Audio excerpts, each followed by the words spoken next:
ಇದು ಸ್ವಿಚ್ ಹಾಕ್ಲ್ವಾ ಅಂತ.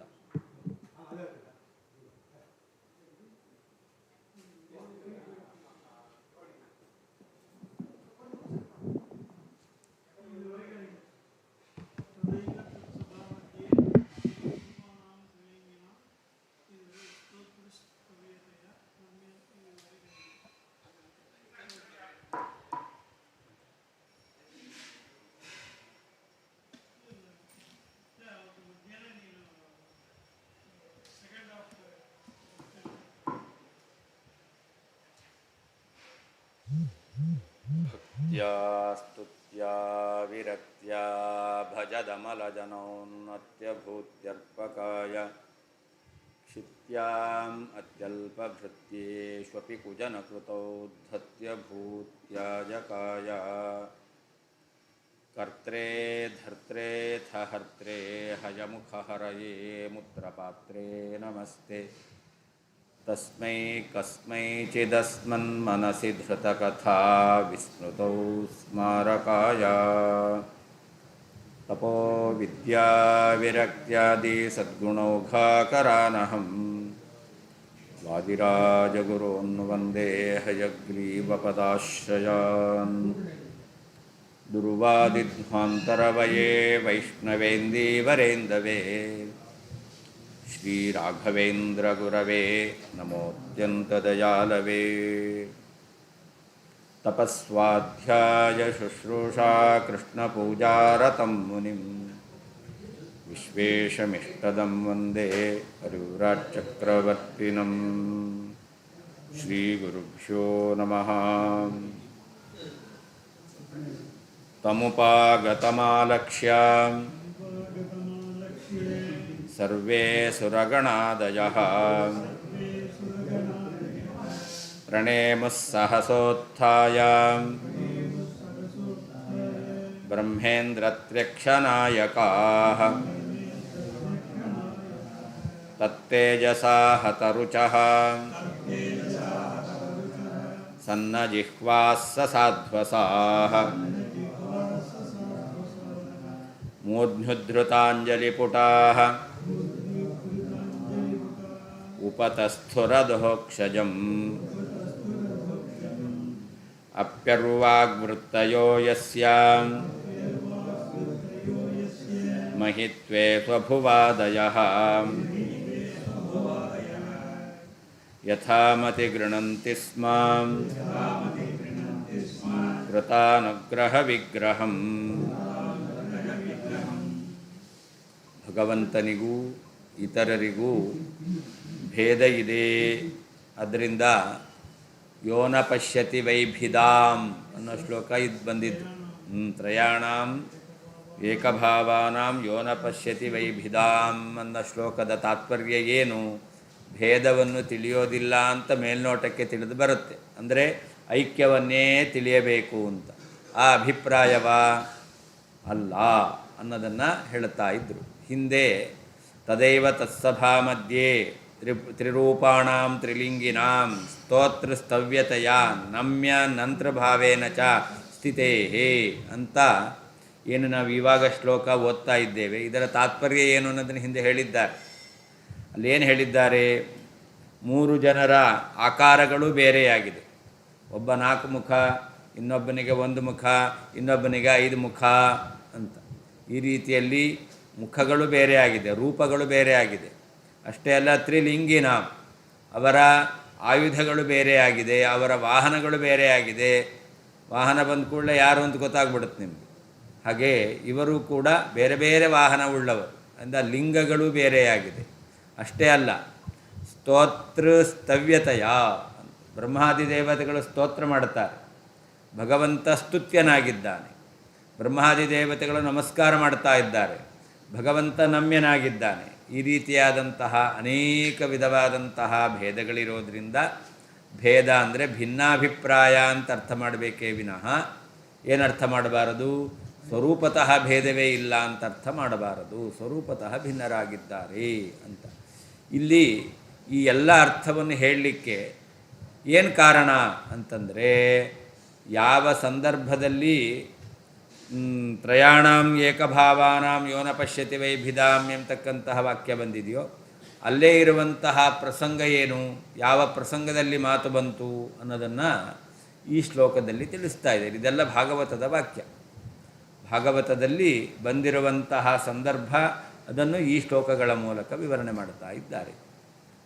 ಭಗವಂತ ಬಂದಿದ್ದಾನೆ, ತಮ್ಮ ಉಪಾಗತ ಮಾಲಕ್ಷ್ಯ. ಭಗವಂತನು ಬಂದದ್ದನ್ನು ನೋಡಿದ್ರು. ಯಾರು ನೋಡಿದ್ರು ಅಂತಂದರೆ ಎಲ್ಲ ದೇವತೆಗಳು, ಸರ್ವೇ ಸುರಗಣಾದಯ, ಎಲ್ಲ ದೇವತೆಗಳು. ಯಾರವರು?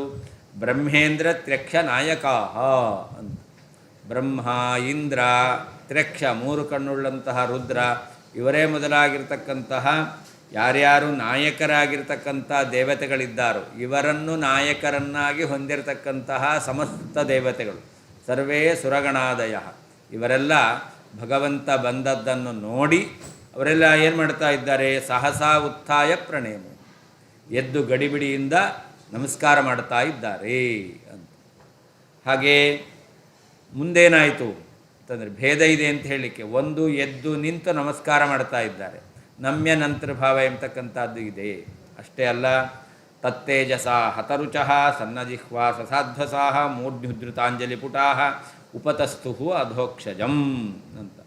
ಭಗವಂತನ ಕಾಂತಿಯಿಂದ ಇವರ ಕಾಂತಿಯೆಲ್ಲ ಅದು ಇಲ್ಲದಂತೆ ಆಗಿ ಹೋಯಿತು ಅಂತ. ಭಗವಂತನ ತೇಜಸ್ಸು ಅಂಥದ್ದು.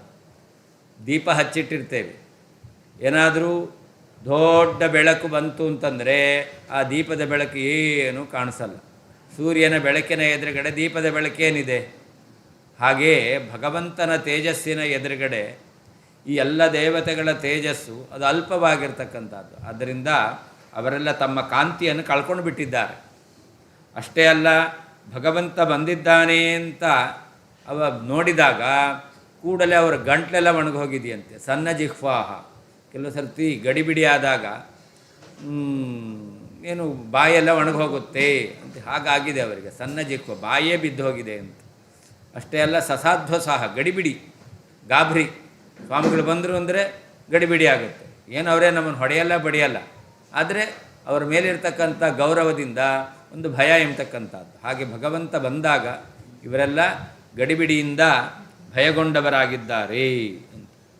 ಅಷ್ಟೇ ಅಲ್ಲ, ಕೈಯನ್ನು ತಲೆ ಮೇಲಿಟ್ಟುಕೊಂಡು ಪರಮಾತ್ಮನನ್ನು ಸ್ತೋತ್ರ ಮಾಡ್ತಾ ಇದೆ. ಎರಡೂ ಕೈಯನ್ನು ಮೇಲೆತ್ತಿ ಮೂರ್ಧ್ನಿ ಉದ್ಧೃತ ಅಂಜಲಿಪುಟಾಹ ಅಂತ, ತಲೆ ಮೇಲೆ ಎತ್ತಿದಂಥ ಕೈ ಉಳ್ಳವರಾಗಿ ಭಗವಂತನಿಗೆ. ಅದು ಭಕ್ತಿ ಭಾವ ಬಂದಾಗ ತಾನಾಗೆ ಕೈ ಮೇಲೆ ಹೋಗುತ್ತೆ. ಇಲ್ಲ ಅಂತಂದರೆ ಹಿಂಗಿರುತ್ತೆ, ಇಲ್ಲಾಂದರೆ ಕೆಳಗೆ ಇರುತ್ತೆ.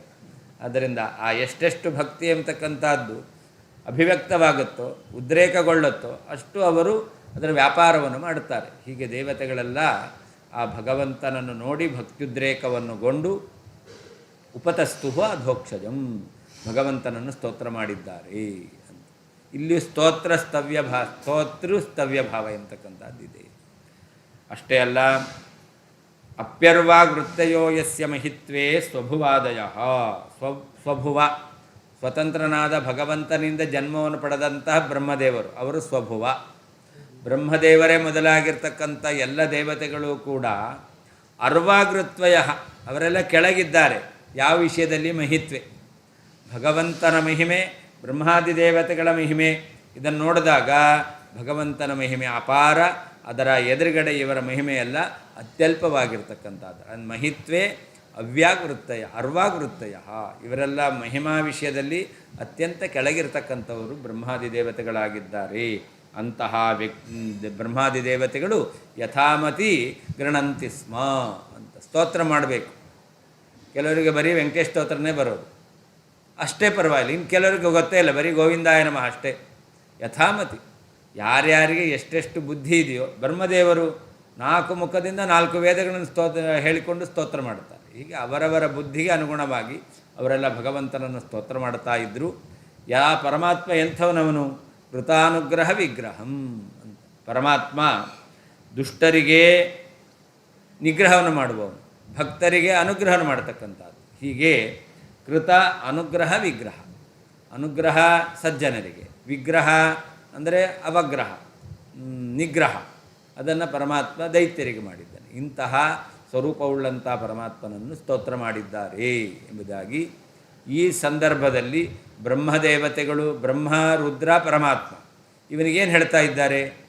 ಬ್ರಹ್ಮ, ಇಂದ್ರ, ತ್ರ್ಯಕ್ಷ ನಾಯಕಾ ಸ್ತೋತ್ರ ಮಾಡಿದ್ರು ಅಂತ.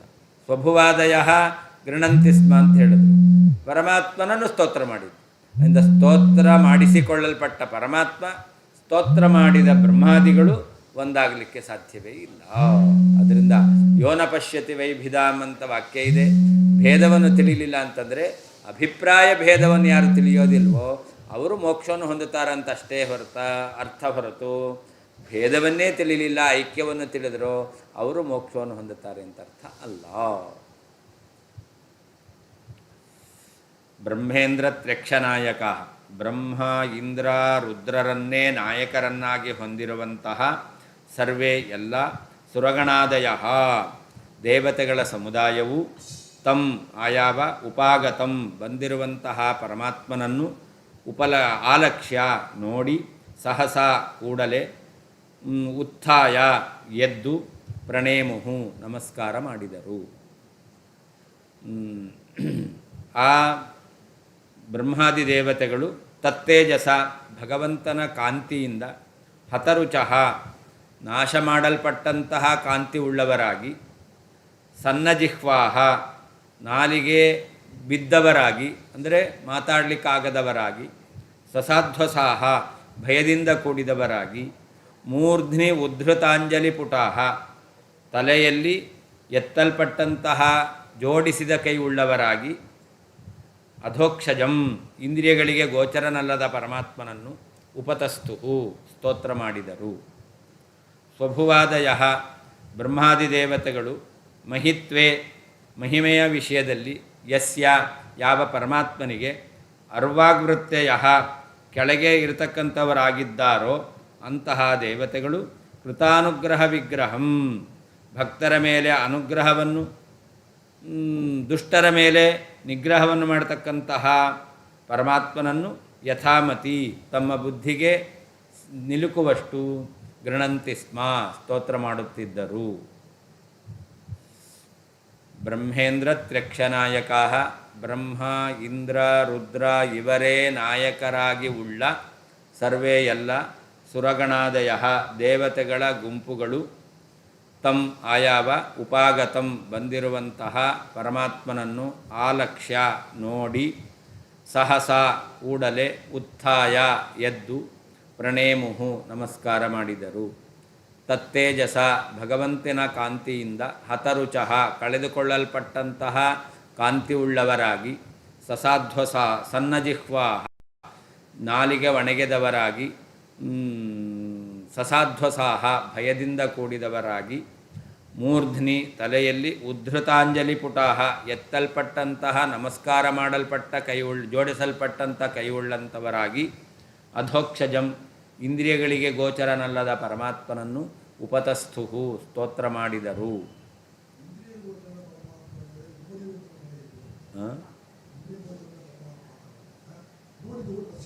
ಅದೇ ಅವನ ಅನುಗ್ರಹದಿಂದ ಅವರು ಕಂಡಿದ್ದಾರೆ, ಇಲ್ಲ ಅಂದರೆ ಕಾಣಲ್ಲ. ಓಂ ತದವ್ಯಕ್ತಮಾಹಿ ಓಂ ಅಂತ ಬ್ರಹ್ಮಸೂತ್ರ. ಭಗವಂತನ ಸ್ವರೂಪ ಅವ್ಯಕ್ತ, ಆದರೆ ಪರಮಾತ್ಮ ಅವನು ತನ್ನ ಭಕ್ತರ ಮೇಲೆ ದರ್ಶನ ಕೊಡಿಸ್ತೇನೆ ಅಂತ ಅನುಗ್ರಹ ಮಾಡಿ ತನ್ನ ರೂಪವನ್ನು ವ್ಯಕ್ತ ಮಾಡ್ತಾನೆ. ನಾವೇ ಪ್ರಯತ್ನ ಪಟ್ಟರೆ ಕಾಣಲಿಕ್ಕಾಗಲ್ಲ. ಕೂಡಲೇ ಸಾಹಸ ಬೇರೆ ಅದು.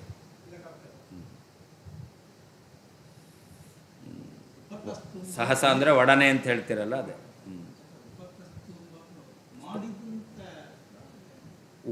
ಉಪಸರ್ಗ, ಆಮೇಲೆ ಷ್ಠಾಗತಿ ನಿವೃತ್ತೌ ಗತಿ ಅಂದರೆ ಜ್ಞಾನ, ಭಗವಂತನನ್ನು ಸ್ತೋತ್ರ ಮಾಡೋದು ಅಂತ. ಅಂಜಲಿ ಇದು ಪುಟ, ಅಥವಾ ಹೀಗೂ ಆಗ್ಬೋದು, ದೇವರೇ ಅಂತ ಹೀಗೂ ಆಗ್ಬೋದು.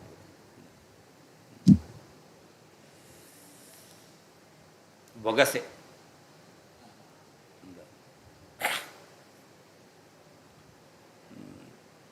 ಸ್ವಭುವಾದಯ ಬ್ರಹ್ಮಾದಿ ದೇವತೆಗಳು ಮಹಿತ್ವೇ ಮಹಿಮೆ ವಿಷಯದಲ್ಲಿ ಯಸ್ಯ ಯಾವ ಪರಮಾತ್ಮನಿಗೆ ಅರ್ವಾವೃತ್ತಯ ಅಪಿ ಅತ್ಯಂತ ಕೆಳಗೆ ಇರತಕ್ಕಂಥವರಾಗಿದ್ದರೂ ಕೂಡ ಕೃತಾನುಗ್ರಹ ವಿಗ್ರಹಂ ಮಾಡಲ್ಪಟ್ಟ ಸಜ್ಜನರಿಗೆ ಅನುಗ್ರಹ ದುರ್ಜನರಿಗೆ ನಿಗ್ರಹವುಳ್ಳಂತಹ ಪರಮಾತ್ಮನನ್ನು ಯಥಾಮತಿ ತಮ್ಮ ಬುದ್ಧಿಗೆ ಅನುಗುಣವಾಗಿ ಗೃಣಂತಿ ಸ್ಮ ಸ್ತೋತ್ರ ಮಾಡಿದರು. ದಕ್ಷಾಧ್ವರೇ ಸ್ತೋತ್ರಸ್ತುತ್ಯಭಾವಾದಿನ ಬ್ರಹ್ಮ ವಿಷ್ಣು ಶಿವಾನಾಂ ಅವಸ್ಥಾನ ಪ್ರತಿಪಾದಕಂ ತತ್ರತ್ಯ ವಾಕ್ಯತ್ರಯಂ ಪಠನ್ ವಿಸ್ಪಷ್ಟಭೇದ ಪ್ರತಿಪಾದಕ ಏತಶ್ಲೋಕಾನುಸಾರೇಣೈವ ಅಸ್ಪಷ್ಟಸ್ಯ ತ್ರಯಾಣಾಮಿತಿ ವಾಕ್ಯ ಶ್ಲೋಕಸ್ಯ ಅರ್ಥಃ ಉನ್ನೇಯಃ ಇತ್ಯಾಹ ತಮುಪಾಗತಂ ಇತಿ ಶ್ಲೋಕ ಅಭಿಪ್ರಾಯಸ್ತು ಪ್ರಾಗೇವ ವಿವೃತಃ. ದಕ್ಷಾಧ್ವರದಲ್ಲಿ ದಕ್ಷ ಪ್ರಜಾಪತಿ ಮಾಡುವಂತಹ ಅಧ್ವರ ಅಂದರೆ ಯಜ್ಞದಲ್ಲಿ ಸ್ತೋತ್ರಸ್ತುತ್ಯ ಭಾವಾದಿನ ಅಂತ.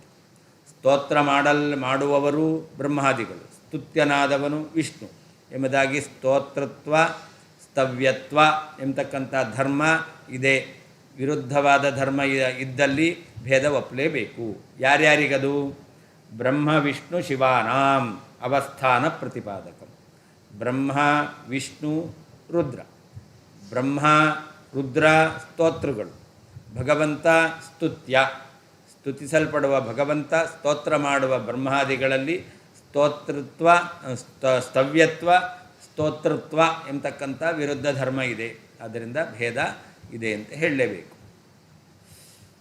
ತತ್ರತ್ರ ವಾಕ್ಯತ್ವಯಂ ಸ್ಪಷ್ಟ ಪಠನ್ ಅಲ್ಲೇ ಇರುವಂತಹ ತ್ರಯಾಣಾಂ ಏಕಭಾವಾನಾಂ ಎಂಬತಕ್ಕಂಥ ಶ್ಲೋಕದ ಹತ್ತಿರದಲ್ಲೇ ಇರತಕ್ಕಂತಹ 3 ಶ್ಲೋಕವನ್ನು, ಭೇದವನ್ನು ಹೇಳತಕ್ಕಂಥ 3 ಶ್ಲೋಕವನ್ನು ಪಠನ್ ಹೇಳ್ತಾ ವಿಸ್ಪಷ್ಟ ಭೇದ ಪ್ರತಿಪಾದಕ ಏತಶ್ಲೋಕಾನುಸಾರೇಣೈವ ಅಂತ. ಇದು ವಿಸ್ಪಷ್ಟ, ವಿಶೇಷವಾಗಿ ಸ್ಪಷ್ಟವಾಗಿ. ವಿಸ್ಪಷ್ಟ ಅಂದರೆ ಅಸ್ಪಷ್ಟ ಅಂತ ಅರ್ಥ ಅಲ್ಲ. ವಿಶೇಷವಾಗಿ ಸ್ಪಷ್ಟವಾಗಿ ಭೇದವನ್ನು ಪ್ರತಿಪಾದನೆ ಮಾಡ್ತಾ ಇದೆ. ಇಂತಹ ಸ್ಪಷ್ಟವಾಗಿ ಭೇದವನ್ನು ತಿಳಿಸಿಕೊಡುವಂತಹ ಶ್ಲೋಕಕ್ಕೆ ಅನುಗುಣವಾಗಿ ಅಸ್ಪಷ್ಟಸ್ಯ ತ್ರಯಾಣಾಮಿತಿ ಶ್ಲೋಕಸ್ಯ ಅರ್ಥಃ ಉನ್ನೇಯ. ಸ್ಪಷ್ಟವಾಗಿ ತಿಳಿದು ಬರೋದಿಲ್ಲ. ತ್ರಯಾಣಾಂ ಏಕಭಾವಾನಾಂ ಯೋನ ಪಶ್ಯತಿ ವೈಭಿಧಾಂ, ಭೇದವನ್ನು ತಿಳಿಬಾರದು ಅಂತ ಮೇಲ್ನೋಟಕ್ಕೆ ತಿಳಿಯುತ್ತೆ. ಈಗ ಐಕ್ಯವನ್ನು ತಿಳಿಬೇಕು ಅಂತ ಅರ್ಥ ಆಗುತ್ತೆ. ಆದರೆ ಅಲ್ಲಿ ಭೇದ ಅಂತಂದರೆ ಸ್ವರೂಪತಃ ಭೇದ ಅಂತ ಅರ್ಥ ಅಲ್ಲ ಅನ್ನೋದನ್ನು ಸ್ಪಷ್ಟವಾಗಿ ತಿಳ್ಕೊಳ್ಳಿಕ್ಕೆ ಅನುಕೂಲವಾಗಿರ್ತಕ್ಕಂತಹ ಈ ಭೇದವನ್ನು ಹೇಳ್ತಕ್ಕಂಥ ಶ್ಲೋಕ, ಸ್ಪಷ್ಟವಾಗಿ ಭೇದವನ್ನು ಹೇಳ್ತಕ್ಕಂಥ ಶ್ಲೋಕ. ಈ ಶ್ಲೋಕಕ್ಕೆ ಅನುಗುಣವಾಗಿ ತ್ರಯಾಣಾಂ ಏಕಭಾವಾನ ಎಂಬತಕ್ಕಂಥ ಶ್ಲೋಕದ ಅರ್ಥವನ್ನು ನಾವು ತಿಳ್ಕೊಳ್ಬೇಕು ಅಂತ ಹೇಳ್ತಾ ಇದ್ದಾರೆ. ತಮುಪಾಗತಮಾನಷ್ಟೇ ಎಂಬತಕ್ಕಂಥ 3 ಶ್ಲೋಕದಿಂದ. ಶ್ಲೋಕಾಭಿಪ್ರಾಯ ಏನು ಅನ್ನೋದು ಸ್ಪಷ್ಟವಾಗಿದೆ, ಹಿಂದೆ ಹೇಳಿದ್ದಾರೆ.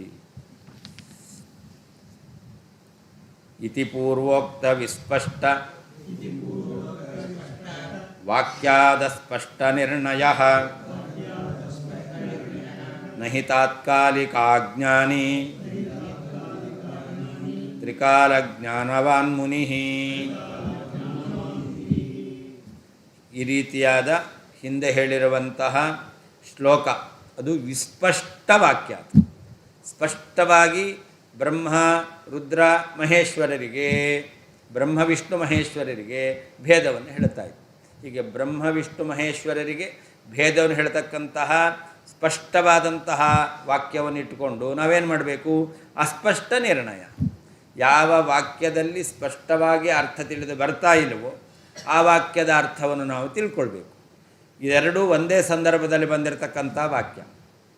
ತಮುಪಾಗತಮಾಲಕ್ಷ್ಯ ಸರ್ವೇ ಸುರಗಣಾದಯ ಎಂಬತಕ್ಕಂಥ ವಾಕ್ಯವು ಮತ್ತು ತ್ರಯಾಣಾಂ ಏಕಭಾವಾನಾಂ ಯೋನ ಪಶ್ಯತಿ ವೈಭಿಧಾಂ ಎಂಬತಕ್ಕಂಥ ಶ್ಲೋಕವು ದಕ್ಷಾಧ್ವರ ಪ್ರಸಂಗದಲ್ಲೇ ಬಂದದ್ದು, ಹತ್ತಿರದಲ್ಲೇ ಇರತಕ್ಕಂಥ ಶ್ಲೋಕ.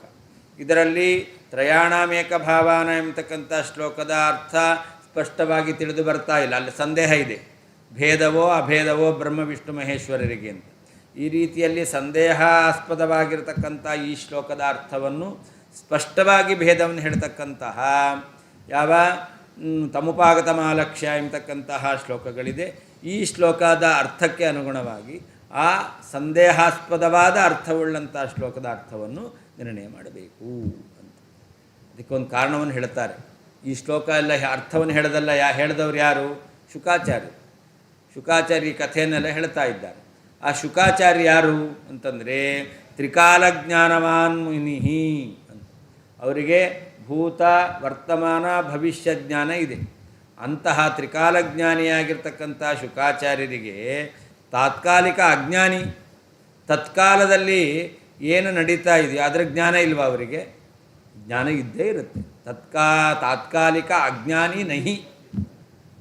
ತತ್ಕಾಲದಲ್ಲಿ ಏನು ನಡೀತಾ ಇದೆಯೋ ಅದರ ಜ್ಞಾನ ಇಲ್ಲ ಅಂತ ಹೇಳಲಿಕ್ಕೆ ಬರೋದಿಲ್ಲ. ತ್ರಿಕಾಲ ಜ್ಞಾನವನ್ನೇ ಪಡೆದಿದ್ದಾರೆ ಅಂದ ಮೇಲೆ ತತ್ಕಾಲದಲ್ಲಿ ನಡೆಯತಕ್ಕಂತಹ ವಿಷಯಗಳ ಜ್ಞಾನ ಅವರಿಗೆ ಇದ್ದೇ ಇರುತ್ತೆ. ಆದ್ದರಿಂದ ಶುಕಾಚಾರ್ಯರು ಅವರ ಅಭಿಪ್ರಾಯಕ್ಕೆ ಅನುಗುಣವಾಗಿ ತ್ರಯಾಣಾಂ ಏಕಭಾವಾನಾಂ ಎಂಬತಕ್ಕಂಥ ಶ್ಲೋಕವನ್ನು ಅರ್ಥೈಸಿಕೊಳ್ಬೇಕಾದ್ದರಿಂದ ಶುಕಾಚಾರ್ಯರು ಮೂರು ಕಾಲದಲ್ಲಿಯೂ ಬ್ರಹ್ಮ ವಿಷ್ಣು ಮಹೇಶ್ವರರಿಗೆ ಭೇದವನ್ನೇ ತಿಳಿದವರಾದ್ದರಿಂದ ದಕ್ಷಾಧ್ವರ ಪ್ರಸಂಗದಲ್ಲಿಯೂ ಕೂಡ ವಿಷಯವನ್ನು ಹೇಳ್ತಾ ಇದ್ದಾರೆ ಅಂತಂದರೆ ತತ್ಕಾಲದಲ್ಲಿಯೂ ಎಲ್ಲವನ್ನೂ ತಿಳಿದವರಾದ್ದರಿಂದ ಅವರು ಅಭಿಪ್ರಾಯ ಭೇದ ಇಲ್ಲ ಎಂಬ ಅರ್ಥದಲ್ಲಿ ಯೋನ ಪಶ್ಯತಿ ವೈ ವಿಧಾಮ್ ಎಂಬುದಾಗಿ ಹೇಳ್ತಾ ಇದ್ದಾರೆ ವಿನಃ ಯಾವುದಲ್ಲ, ಅವರಲ್ಲಿ ಭೇದವೇ ಇಲ್ಲ ಅಂತ ಅರ್ಥ ಅಲ್ಲ.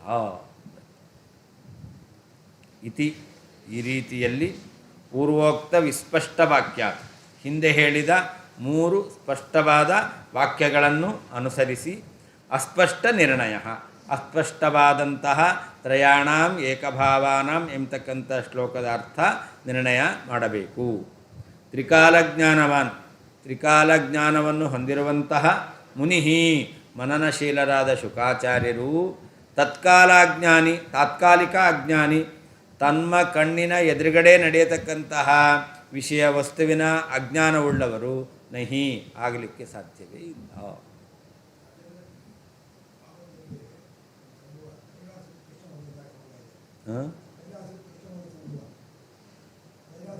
ಕೈಲಾಸಕ್ಕೆ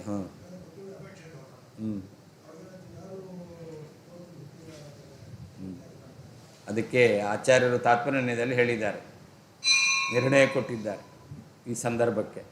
ತಾತ್ಪರ್ಯದಲ್ಲಿ ಭಾಗವತ ತಾತ್ಪರ್ಯದಲ್ಲ, ತಾತ್ಪರ್ಯದಲ್ಲಿ ಕೊಟ್ಟಿದ್ದಾರೆ. ರುದ್ರದೇವರೇ ಕೇಳ್ಕೊಂಡಿದ್ರು, ನೀ ನನ್ನನ್ನು ವರ ಕೇಳಬೇಕು ಅಂತ. ಅಂದರೆ ರುದ್ರದೇವರ ಆ ಬೇಡಿಕೆಯನ್ನು ಸತ್ಯ ಮಾಡಲಿಕ್ಕೋಸ್ಕರ ಭಗವಂತ ಅವಲ್ಲಿ ಕೈಲಾಸಕ್ಕೆ ಹೋದ, ಅಷ್ಟೇ ಹೊರತು ಭಗವಂತನಿಗೆ ಅಸಾಮರ್ಥ್ಯ ಇತ್ತು ಅಂತ, ಪಡೆಯುವಂತಹ ಶಕ್ತಿ ಇರಲಿಲ್ಲ, ವರ ಪಡೆದ ಮಕ್ಕಳನ್ನು ಪಡೆದ ಅಂತ ಅರ್ಥ ಅಲ್ಲ.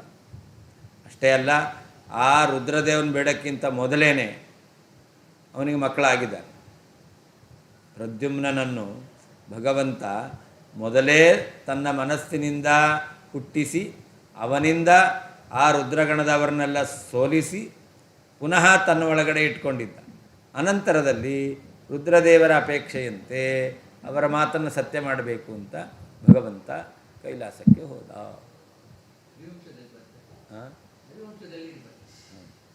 ಆಚಾರ್ಯ ನಿರ್ಣಯದ ತಾತ್ಪರ್ಯ ನಿರ್ಣಯದಲ್ಲಿ ಈ ವಿಷಯವನ್ನು ಹೇಳಿದರು. ಇತಿ ಹಿಂದೆ ಹೇಳಿದ ರೀತಿಯಲ್ಲಿ ಪೂರ್ವೋಕ್ತ ವಿಸ್ಪಷ್ಟ ವಾಕ್ಯ, ಹಿಂದೆ ಹೇಳಿದ ಮೂರು ಶ್ಲೋಕಗಳ ಸ್ಪಷ್ಟವಾದಂತಹ ಮಾತುಗಳನ್ನು ಆಧರಿಸಿ ಅಸ್ಪಷ್ಟ ನಿರ್ಣಯ, ತ್ರಯಾಣಾಂ ಏಕಭಾವಾನಾಂ ಯೋನ ಪಶ್ಯತಿ ವೈಭಿಧಾಂ ಎಂಬುದಾಗಿ ಅಸ್ಪಷ್ಟವಾಗಿ ಬ್ರಹ್ಮ ವಿಷ್ಣು ಮಹೇಶ್ವರಿಗೆ ಭೇದ ಇದೆಯೋ ಏನೋ ಎಂಬತಕ್ಕಂಥ ಸಂದೇಹಕ್ಕೆ ಅವಕಾಶ ಇರುವಂತಹ ಶ್ಲೋಕದ ಅರ್ಥವನ್ನು ನಿರ್ಣಯ ಮಾಡಬೇಕು.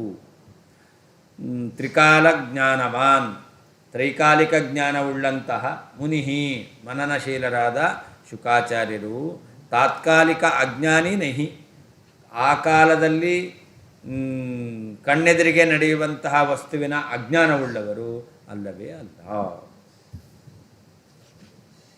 ತ್ರಿಕಾಲಜ್ಞಾನವಾನ್ ಅದಕ್ಕರ್ಥ ಅತೀತ ಅನಾಗತ ವರ್ತಮಾನ ದರ್ಶಿ ಅಂತ. ಹಿಂದೆ ನಡೆದದ್ದು, ಮುಂದಾಗೋದು, ಈಗಿರೋದು ಎಲ್ಲವನ್ನೂ ಕಣ್ಣಿಗೆ ನೇರವಾಗಿ ಕಾಣ್ತಾರವರು. ದರ್ಶಿ ಅನಾಗತ ಮತ್ತು ಮುಂದೆ ಆಗತಕ್ಕಂಥದ್ದು, ಮತ್ತು ಭೂತ ಹಿಂದಾದದ್ದು, ವರ್ತಮಾನ ಈಗಿರ್ತಕ್ಕಂಥದ್ದು ಎಲ್ಲವನ್ನೂ ಕೂಡ ಅವರು ದರ್ಶಿ ಕಾಣತಕ್ಕಂಥವರು. ಅಂತಹ ಸಾಮರ್ಥ್ಯವುಳ್ಳಂಥವರು ತತ್ಕಾಲ ಅಜ್ಞಾನಿ, ತಸ್ಮಿನ್ ಅಧ್ಯಾಯ ಏವ ಪ್ರಾಗುಕ್ತ ಶ್ಲೋಕ ಅಜ್ಞಾನಿ ನಹೀತಿ ಯೋಜನಾ. ಅವರು ತಾತ್ಕಾಲಿಕ ಅಜ್ಞಾನಿ, ಅಂದರೆ ಅದೇ ಅಧ್ಯಾಯದಲ್ಲಿ ಹೇಳಿರ್ತಕ್ಕಂತಹ ತ್ರಯಾಣಾಂ ಏಕಭಾವಾನಾಂ ಯೋನ ಪಶ್ಯತಿ ವೈಭಿದಂ ಎಂಬತಕ್ಕಂತಹ ಶ್ಲೋಕದ ಅರ್ಥವನ್ನು ತಿಳಿದಿಲ್ಲ ಅಂತಾಗಲಿಕ್ಕೆ ಸಾಧ್ಯವೇ ಇಲ್ಲ.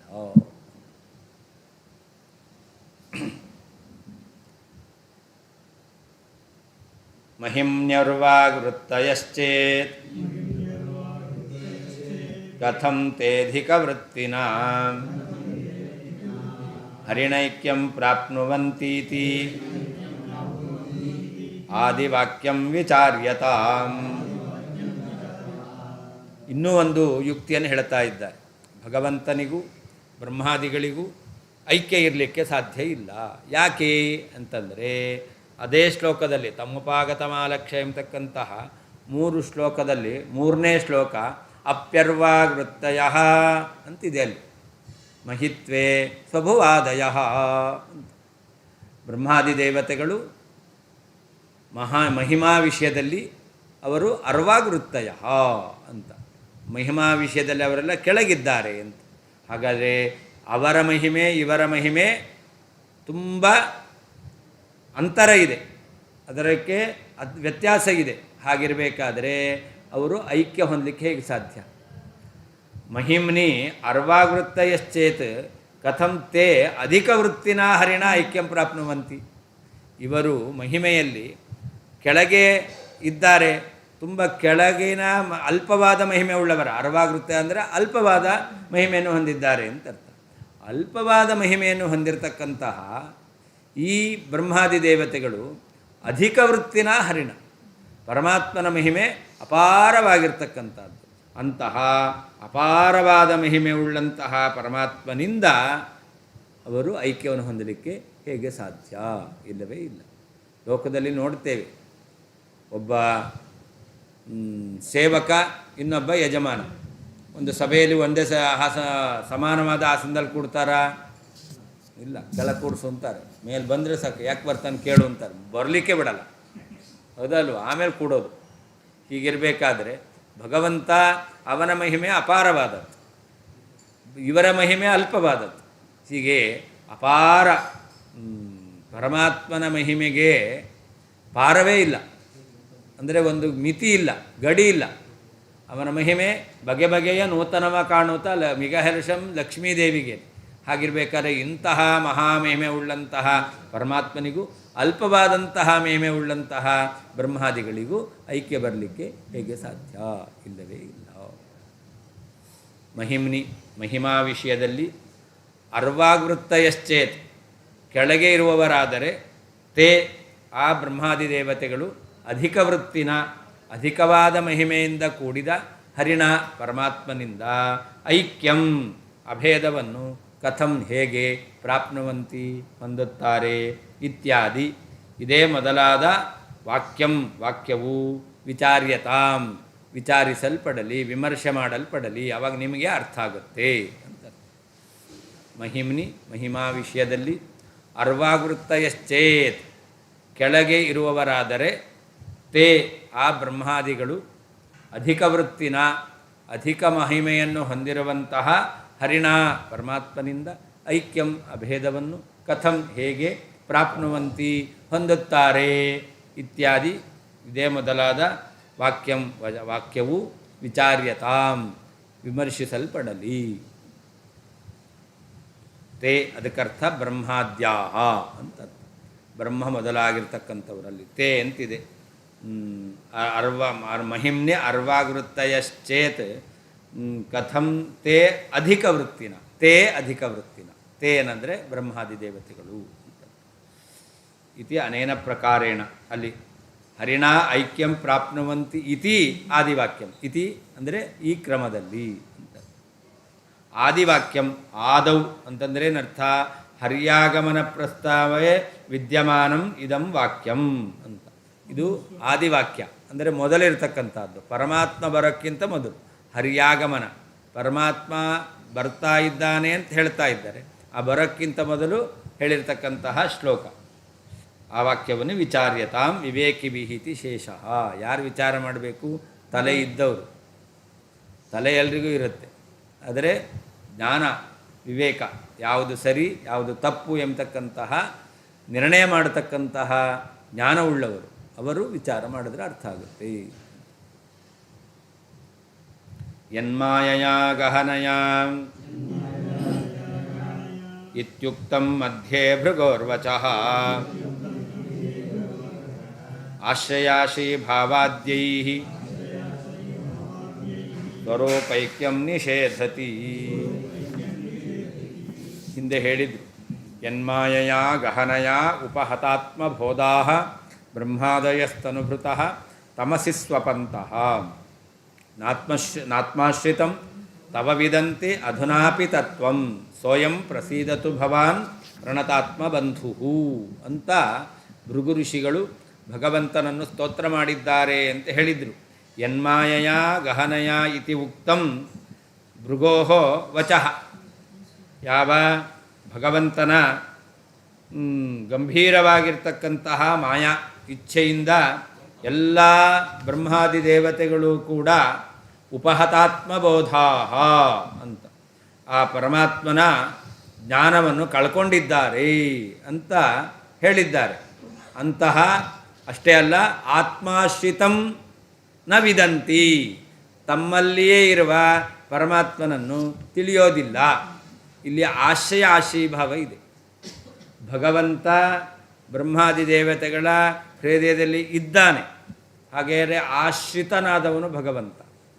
ಭಗವಂತನಿಗೆ ಆಶ್ರಯವನ್ನು ಕೊಟ್ಟವರು ಬ್ರಹ್ಮಾದಿ ದೇವತೆ ತಮ್ಮ ಹೃದಯದಲ್ಲಿ ಹೊತ್ತುಕೊಂಡಿದ್ದಾರೆ. ಹೀಗೆ ನೆಲ ಮತ್ತು ನಾವು ಒಂದೇನಾ? ಯಾಕೆ ನೆಲ ಆಶ್ರಯ, ನಾವು ಆಶ್ರಯಿ.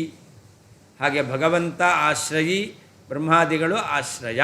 ಹೀಗೆ ಆಶ್ರಯ ಆಶ್ರಯಿ ಭಾವಾದ್ಯೈಹಿ ಅಂತ ಆಶ್ರಯಾಶ್ರಯಿ ಭಾವ ಇದೆ. ಆಧಾರ ಆಧೇಯ ಭಾವ ಇದೆ. ಆಧೇಯ ಪರಮಾತ್ಮ, ಆಧಾರ ಬ್ರಹ್ಮಾದಿಗಳ ಮನಸ್ಸು. ಹೀಗೆ ಆಧಾರಾಧೇಯ ಭಾವ ಇರೋದರಿಂದ ಸ್ವರೂಪೈಕ್ಯಂ ನಿಷೇಧತಿ, ಸ್ವರೂಪೈಕ್ಯವನ್ನು ನಿಷೇಧ ಮಾಡಲಿಕ್ಕೆ ಸಾಧ್ಯವೇ ಇಲ್ಲ. ಸ್ವರೂಪೈಕ್ಯವೂ ಇಲ್ಲ, ಸ್ವರೂಪ ಭೇದ ಇದೆ.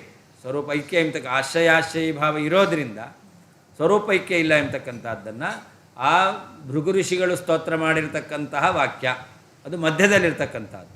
ಅದು ಕೂಡ ಜೀವ ಪರಮಾತ್ಮರ ಐಕ್ಯವನ್ನು ನಿರಾಕರಣೆ ಮಾಡ್ತಾ ಇದೆ, ಅಥವಾ ಬ್ರಹ್ಮಾದಿ ದೇವತೆಗಳ ಪರಮಾತ್ಮನ ಐಕ್ಯವನ್ನು ನಿಷೇಧ ಮಾಡ್ತಾ ಇದೆ, ಭೇದವನ್ನೇ ತಿಳಿಸಿಕೊಡ್ತಾ ಇದೆ. ಒಂದು ವೇಳೆ ಯೋನ ಪಶ್ಯತಿ ವೈವಿಧಾಮ್ ಎಂಬುದಕ್ಕೆ ಭೇದ ಇಲ್ಲ ಅಂತ ಹೇಳಿದ್ರೆ ಪೂರ್ವೋತ್ತರ ವಿರೋಧ ಬರುತ್ತೆ.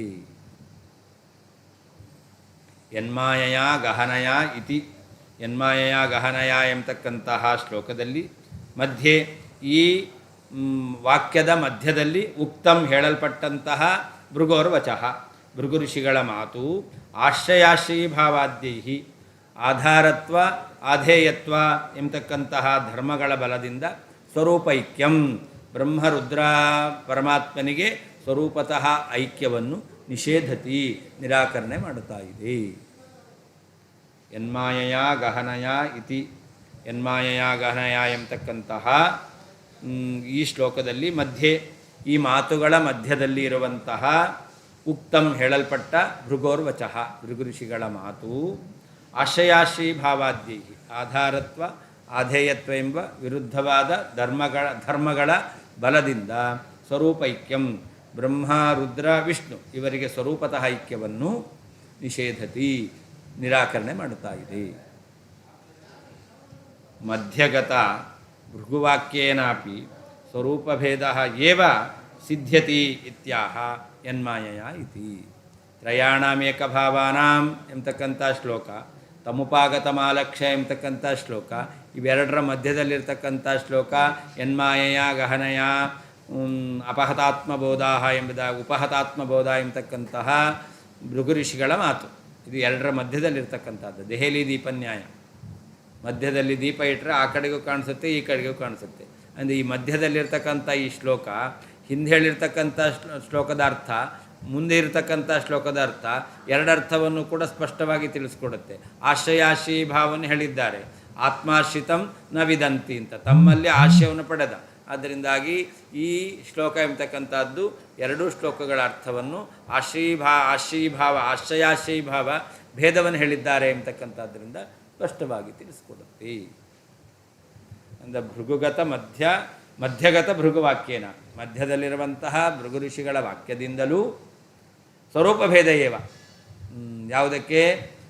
ಏಕಭಾವಾನಾಂ ಯೋನ ಪಶ್ಯತಿ ವೈಭಿಧಾಮ್ ಎಂಬತಕ್ಕಂತಹ ಶ್ಲೋಕಕ್ಕೆ ಸ್ವರೂಪ ಭೇದವೇ ಇದೆ ಎಂಬುದಾಗಿ ಸಿದ್ಧವಾಗುತ್ತೆ ಎಂಬುದಾಗಿ ಹೇಳ್ತಾ ಇದ್ದಾರೆ.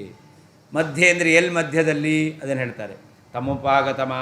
ತಮುಪಾಗತಮಿತ್ಯಾದಿ ಶ್ಲೋಕತ್ರಯಾದ ಉಪರಿ ತ್ರಯಾಣಮಿತಿ ಶ್ಲೋಕಾತ್ ಅಧಸ್ತಾತ್ ಅಂತ ಅರ್ಥ. ತಮುಪಾಗತಮಾಗತ ಆಲಕ್ಷ್ಯ ಎಂಬತಕ್ಕಂಥ ಶ್ಲೋಕದ ಅನಂತರದಲ್ಲಿ, ಆಮೇಲೆ ತ್ರಯಾಣಮೇಕಭಾವಾನ ಎಂಬತಕ್ಕಂಥ ಶ್ಲೋಕಕ್ಕಿಂತ ಮೊದಲು.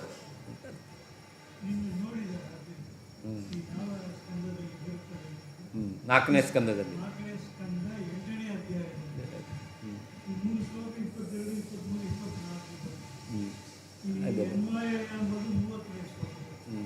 ತ್ರಯಾಣ ಆದ್ದರಿಂದ ಮಧ್ಯದಲ್ಲಿದೆ. ತ್ರಯಾಣಮೇಕಭಾವಾನಾಂ ಯೋ ನ ಪಶ್ಯತಿ ವೈಭಿದಾಂ ಇತ್ಯಂತಿಮಂ ವಚಸ್ತಚ್ಚ ಕಥಂ ಹಂತ್ಯಾದಿ ಮಧ್ಯಮೌ. ಈ ತ್ರಯಾಣಾಂ ಏಕಭಾವಾನ ಎಂಬತಕ್ಕಂಥ ಶ್ಲೋಕ ಇದೆಯಲ್ಲ, ಇದು ಅಂತಿಮಂ ವಚಃ, ಇದು ಕೊನೆಯಲ್ಲಿರ್ತಕ್ಕಂಥ ಮಾತು. ಈ ಶ್ಲೋಕ ಒಂದು ವೇಳೆ ಅಭೇದ ಪರವಾಗಿ ಅರ್ಥ ಮಾಡ್ತೀರಾ ಅಂತಂದರೆ ಅವಾಗೇನಾಗ್ತಾ ಇತ್ತು? ಇದು ಆದಿ ಮಧ್ಯಮೋ ಹಂತಿ. ಆದಿಯಲ್ಲಿ ಹೇಳಿರ್ತಕ್ಕಂತಹ ತಮುಪಾಗತ ಮಾಲಕ್ಷ್ಯ ಎಂಬತಕ್ಕಂಥ ಶ್ಲೋಕವನ್ನು ಮಧ್ಯದಲ್ಲಿ ಹೇಳಿರ್ತಕ್ಕಂತಹ ಯನ್ಮಾಯಯ ಗಹನಯ ಉಪಹತಾತ್ಮಭಾವ ಎಂಬತಕ್ಕಂತಹ ಶ್ಲೋಕದ ಅರ್ಥವನ್ನು ಕೂಡ ಅದು ಕೊಂದುಬಿಡುತ್ತೆ. ಅಂದರೆ ಅದು ಅಪ್ರಮಾಣ, ಅದು ಸರಿಯಲ್ಲ ಎಂಬುದಾಗಿ ಹೇಳುತ್ತೆ ಅಂತ ಆಗುತ್ತೆ.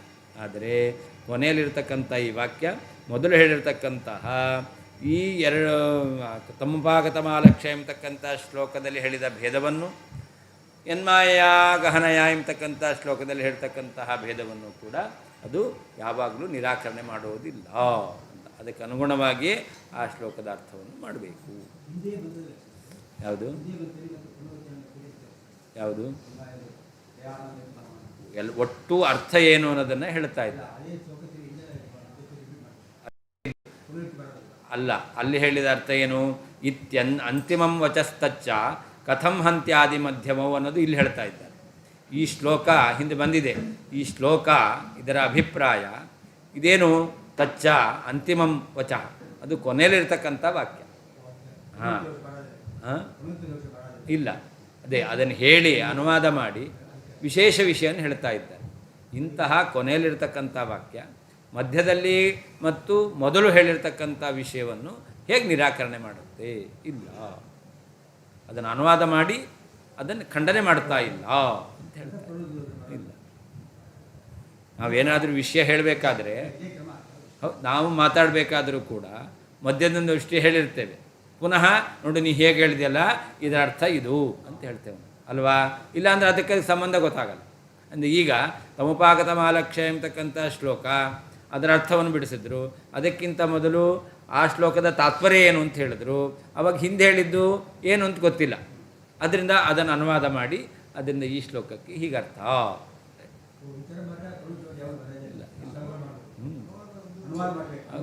ಅನುವಾದ ಮಾಡಿ ವಿಶೇಷ ವಿಷಯವನ್ನು ಹೇಳ್ತೇವೆ ಅಂತಂದರೆ, ಏನಾದರೂ ಸೇರಿಸಿ ಹೇಳ್ತೇವೆ ಅಂತಂದರೆ ಆವಾಗ ಪುನರುಕ್ತಿ ಇಲ್ಲ ಎಲ್ಲ ಕಡೆಯಲ್ಲಿ.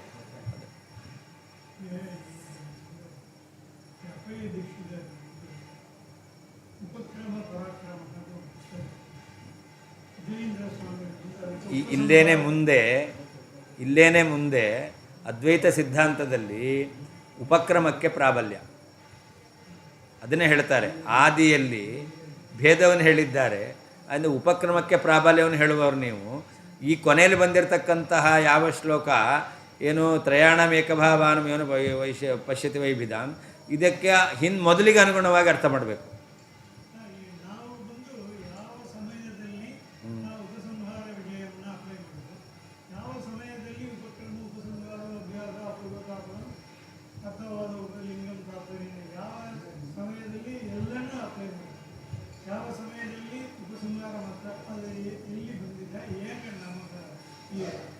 ತತ್ವಪ್ರಕಾಶಿಕದಲ್ಲಿ ಅದಕ್ಕೆಲ್ಲ ಉದಾಹರಣೆಯನ್ನು ಕೊಟ್ಟಿದ್ದಾರೆ.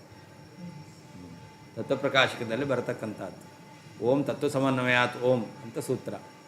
ಈ ಎಲ್ಲ ಶಬ್ದಗಳ ಅರ್ಥವನ್ನು ಭಗವಂತನಲ್ಲಿ ಸಮನ್ವಯ ಮಾಡಬೇಕು.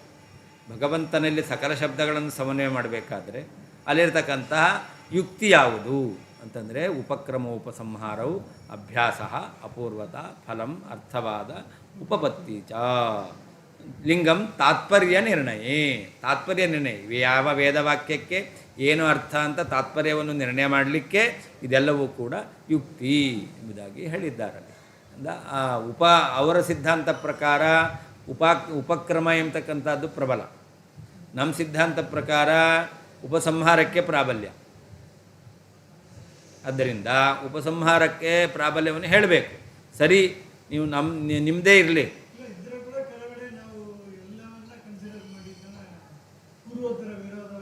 ಅದಕ್ಕೆ ಪೂರ್ವೋತ್ತರ ವಿರೋಧ ಇಲ್ಲ ಅಂತಂದರೆ ಹೀಗೆ ಉಪಕ್ರಮ ಆಗಿದೆ ಅಂತ ಕೆಲವು ಕಡೆ ತೋರಿಸಿ ಆ ರೀತಿಯಲ್ಲಿ ಹಿಂಗೆ ಉಪಸಂಹಾರ ಮಾಡಿದ್ದಾರೆ ಅಂಥೇಳಿ ಒಂದು ಉಪಕ್ರಮ ಉಪಸಂಹಾರ ಇದೆರಡನ್ನು ಇಟ್ಕೊಂಡೇ ನಿರ್ಣಯ ಮಾಡೋದು. ಅದರಲ್ಲಿ ಉಪಸಂಹಾರಕ್ಕೆ ಪ್ರಾಬಲ್ಯ. ನೋಡಿ, ನಾನು ಯಾವಾಗಲೂ ಹೇಳೋದುಂಟು, ಅಣ್ಣ ತಮ್ಮ ಜಗಳಾಡಿದ್ರು, ಆಯಿತಾ? ಆಮೇಲೆ ಏನಾಯಿತು ಏನು ಹೇಳ್ತೀರ? ಒಂದಾದರೂ ಇಲ್ಲ ಹೊಡ್ಕೊಂಡೋದ್ರು. ಕೊನೆದೇನು ನಿರ್ಣಯ? ಯಾಕೋ ಜಗಳಾಡೋದು, ನಾವಿಬ್ಬರು ತಾನೇ ಅಂತ ಹೇಳಿದ್ರೆ ನಿಂತೋಯ್ತು. ಇಲ್ಲ ನಿನ್ನ ಮುಖನೇ ನೋಡಲ್ಲ ಅಂತ ಹೇಳಿದ್ರೆ ಅದು ಉಪಸಂಹಾರ. ಅದೇ ಪ್ರಬಲ. ಏನಾಯಿತು ಅಂದರೆ ಏನು ರಿಸಲ್ಟ್ ಹೇಳ್ತೀರಾ? ಅಣ್ಣ ತಮ್ಮ ಜಗಳಾಡಿದ್ರು, ಮುಂದೇನಾಯಿತು? ಫೈನಲ್ ಏನು ಅಂತಂದರೆ ಅವಾಗೇನು ಹೇಳ್ತೀರಾ? ಉಪಸಂಹಾರ. ಹೀಗಾಯಿತು. ಉಪಕ್ರಮ ನೋಡಿ, ಜಗಳ, ಕೊನೆಯಲ್ಲಿ ಯಾಕೋ ನಾವಿಬ್ಬರು ಅಣ್ಣ ತಮ್ಮಂದರು ಹೊಡೆದಾಡ್ಕೊಳ್ಳೋದು ಅಂತ ಅಂದ್ಕೊಂಡು ಹೋದರು. ಅದಕ್ಕೆ ಪ್ರಾಬಲ್ಯ. ಜಗಳಾಡಿದ್ದಕ್ಕೆ ಪ್ರಾಬಲ್ಯ ಇಲ್ಲ. ಒಂದು ವೇಳೆ ಪುನಃ ಜಗಳಾಡಿದ್ರು ಪ್ರಾರಂಭದಲ್ಲಿ, ಕೊನೆಯಲ್ಲೂ ಕೂಡ ನಿನ್ನ ಮುಖನೇ ನೋಡಲ್ಲ ಅಂತಂದ್ರೆ ಅದು ಮುಂದುವರೆದಿತ್ತು. ಅದಕ್ಕೆ ಉಪಸಂಹಾರಕ್ಕೆ ಪ್ರಾಬಲ್ಯ. ಎಲ್ಲ ಉಪಸಂಹಾರಕ್ಕೆ ಪ್ರಾಬಲ್ಯ. ಉಪಕ್ರಮಕ್ಕೆ ಅನುಗುಣವಾಗಿ ನಾವೀಗ ಹೇಳ್ತೇವೆ ಸಾತ್ಮ ತತ್ವಮಸಿ ಎಂಬತಕ್ಕಂತಹ ವಾಕ್ಯ ಅಂತ. ಇದು ಅಭೇದವನ್ನು ಹೇಳುತ್ತೋ ಭೇದವನ್ನು ಹೇಳುತ್ತೋ? ಉಪಕ್ರಮ ನೋಡ್ರಿ ಏನಂತಿದೆ ಅಂತಂದರೆ ಸ್ತಬ್ಧ ಏಯಾಯ ಅಂತ. ಅಹಂಕಾರದಿಂದ ಬಂದ 12 ವರ್ಷ ಗುರುಕುಲದಲ್ಲಿ ಅಧ್ಯಯನ ಮಾಡಿ ನಾನೇ ದೇವೋವ ದೇವದೂತೋವ ನಾಹಂ ಕೇವಲ ಮಾನುಷಃ, ಒಂದೋ ದೇವತೆ ಇಲ್ಲ ದೇವತಾಂಶವುಳ್ಳವನಾಗಿದ್ದೇನೆ, ನಾನು ಸಾಧಾರಣ ಮನುಷ್ಯ ಅಲ್ಲ ಅಂತ ಹೇಳ್ಕೊಂಬಂದ ಅವನು ಶ್ವೇತಕೇತು. ಇದು ಪ್ರಾರಂಭ ಆಯಿತು. ಹೀಗೆ ಅಹಂಕಾರದಿಂದ ಬಂದವನಿಗೆ ನೀನೇ ಬ್ರಹ್ಮ ಅಂತ ಹೇಳಿದ್ರೆ ಅವನ ಅಹಂಕಾರ ಕಡಿಮೆ ಆಗುತ್ತೋ ಅಹಂಕಾರ ಇನ್ನಷ್ಟು ಜಾಸ್ತಿ ಆಗುತ್ತೋ? ನೀವೇ ಯೋಚನೆ ಮಾಡಿ. ಹಾಗೆ ಉಪಕ್ರಮ ಏನು ಅನ್ನೋದನ್ನು ಹೇಳಿ ಮುಂದೆ ವಿಚಾರವನ್ನು ಹೇಳುತ್ತಾರೆ. ಉಪಸಂಹಾರದಲ್ಲೇ ನಿರ್ಣಯ ಆಗೋದು. ಆದರೆ ಉಪಕ್ರಮ ಹೇಗಿದೆ ಅದನ್ನು ಇಟ್ಕೊಳ್ಬೇಕು. ಉಪಕ್ರಮ ಇಟ್ಟುಕೊಂಡು ಆಮೇಲೆ ವಿಷಯವನ್ನು ಹೇಳಬೇಕು.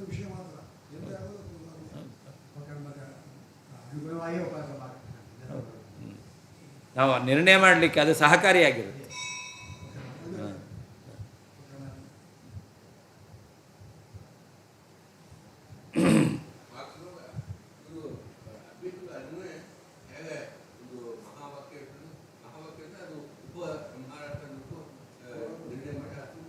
ಅವರು ಉಪಸಂಹಾರಕ್ಕೆ ಮಹತ್ವ ಕೊಡಲ್ಲ, ಅವರು ಉಪಕ್ರಮಕ್ಕೆ ಮಹತ್ವವನ್ನು ಕೊಡ್ತಾರೆ.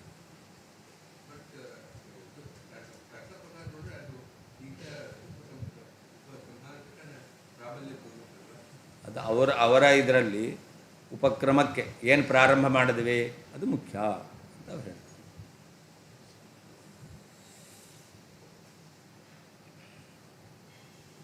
ಅದರಿಂದ ಏನು ಮಾಡಬೇಕೀಗ? ಮೊದಲು ಮಧ್ಯದಲ್ಲಿರ್ತಕ್ಕಂಥ 2 ವಾಕ್ಯ, ಕೊನೆಯಲ್ಲಿರ್ತಕ್ಕಂಥ ತ್ರಯಾಣಂ ಏಕಭಾವಾನಾಂ ಯೋನ ಪಶ್ಯತಿ ವೈಭಿಧಾಂ ಎಂಬತಕ್ಕಂಥ ವಾಕ್ಯ. ಈ ಕೊನೆಯಲ್ಲಿರ್ತಕ್ಕಂಥ ವಾಕ್ಯ ಅಲ್ಲಿ ತನಕ ಹೇಳಿರುವಂತಹ ಏನು ವಿಷಯ ಇದೆ ಅದನ್ನು ಅದು ನಿರಾಕರಣೆ ಮಾಡುವುದಿಲ್ಲ. ಅದರಿಂದ ಹಿಂದೆ ಹೇಳಿರುವಂತಹ ವಿಷಯಕ್ಕೆ ವಿರೋಧ ಬಾರದ ಹಾಗೆ ಕೊನೆಯ ವಾಕ್ಯವನ್ನು ನಾವು ಅರ್ಥೈಸ್ಕೊಳ್ಬೇಕು. ಅವಾಗೇನು ಅರ್ಥ ಮಾಡಬೇಕು? ಸ್ವರೂಪ ಐಕ್ಯವನ್ನು ನಿಷೇಧ ಮಾಡ್ತಾ ಇದೆ, ಸ್ವರೂಪ ಭೇದವನ್ನು ನಿಷೇಧ ಮಾಡ್ತಾ ಇದೆ ಅಂತ ಅರ್ಥ ಮಾಡಬಾರದು.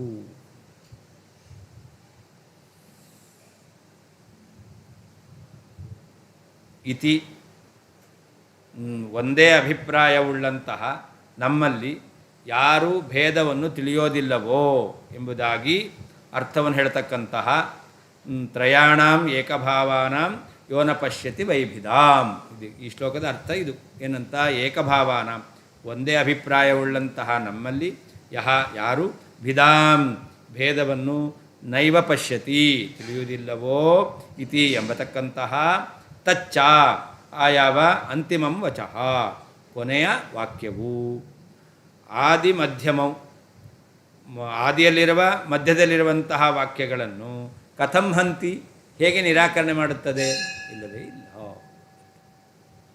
ತ್ರಯಾಣಾಂ ಏಕಭಾವಾನಾಂ ಒಂದೇ ಅಭಿಪ್ರಾಯವುಳ್ಳಂತಹ ತ್ರಯಾಣಾಂ ನಮ್ಮ 3 ಜನರಿಗೆ ಯಾರು ಭಿದಾಂ ಅಭಿಪ್ರಾಯ ಭೇದವನ್ನು ನವೈ ಪಶ್ಯತಿ ತಿಳಿಯೋದಿಲ್ಲವೋ ಎಂಬತಕ್ಕಂತಹ ತಚ್ಚ ಯಾವ ಅಂತಿಮಂ ವಚಃ ಕೊನೆಯಲ್ಲಿರ್ತಕ್ಕಂಥ ವಾಕ್ಯವು ಆದಿ ಮಧ್ಯಮೌ ತಮುಪಾಗತಮಾಲಕ್ಷ್ಯ ಎಂಬತಕ್ಕಂಥ ಮೊದಲಿರ್ತಕ್ಕಂಥ ವಾಕ್ಯವನ್ನು ಯನ್ಮಾಯೆಯ ಗಹನೆಯ ಎಂಬತಕ್ಕಂಥ ಮಧ್ಯದಲ್ಲಿರ್ತಕ್ಕಂಥ ವಾಕ್ಯವನ್ನು ಕೂಡ ಕಥಂ ಹೇಗೆ ಹಂತಿ ಅಲ್ಲಿ ನಾಶ ಮಾಡುತ್ತದೆ, ವಿರೋಧಿಸುತ್ತದೆ, ಇಲ್ಲ.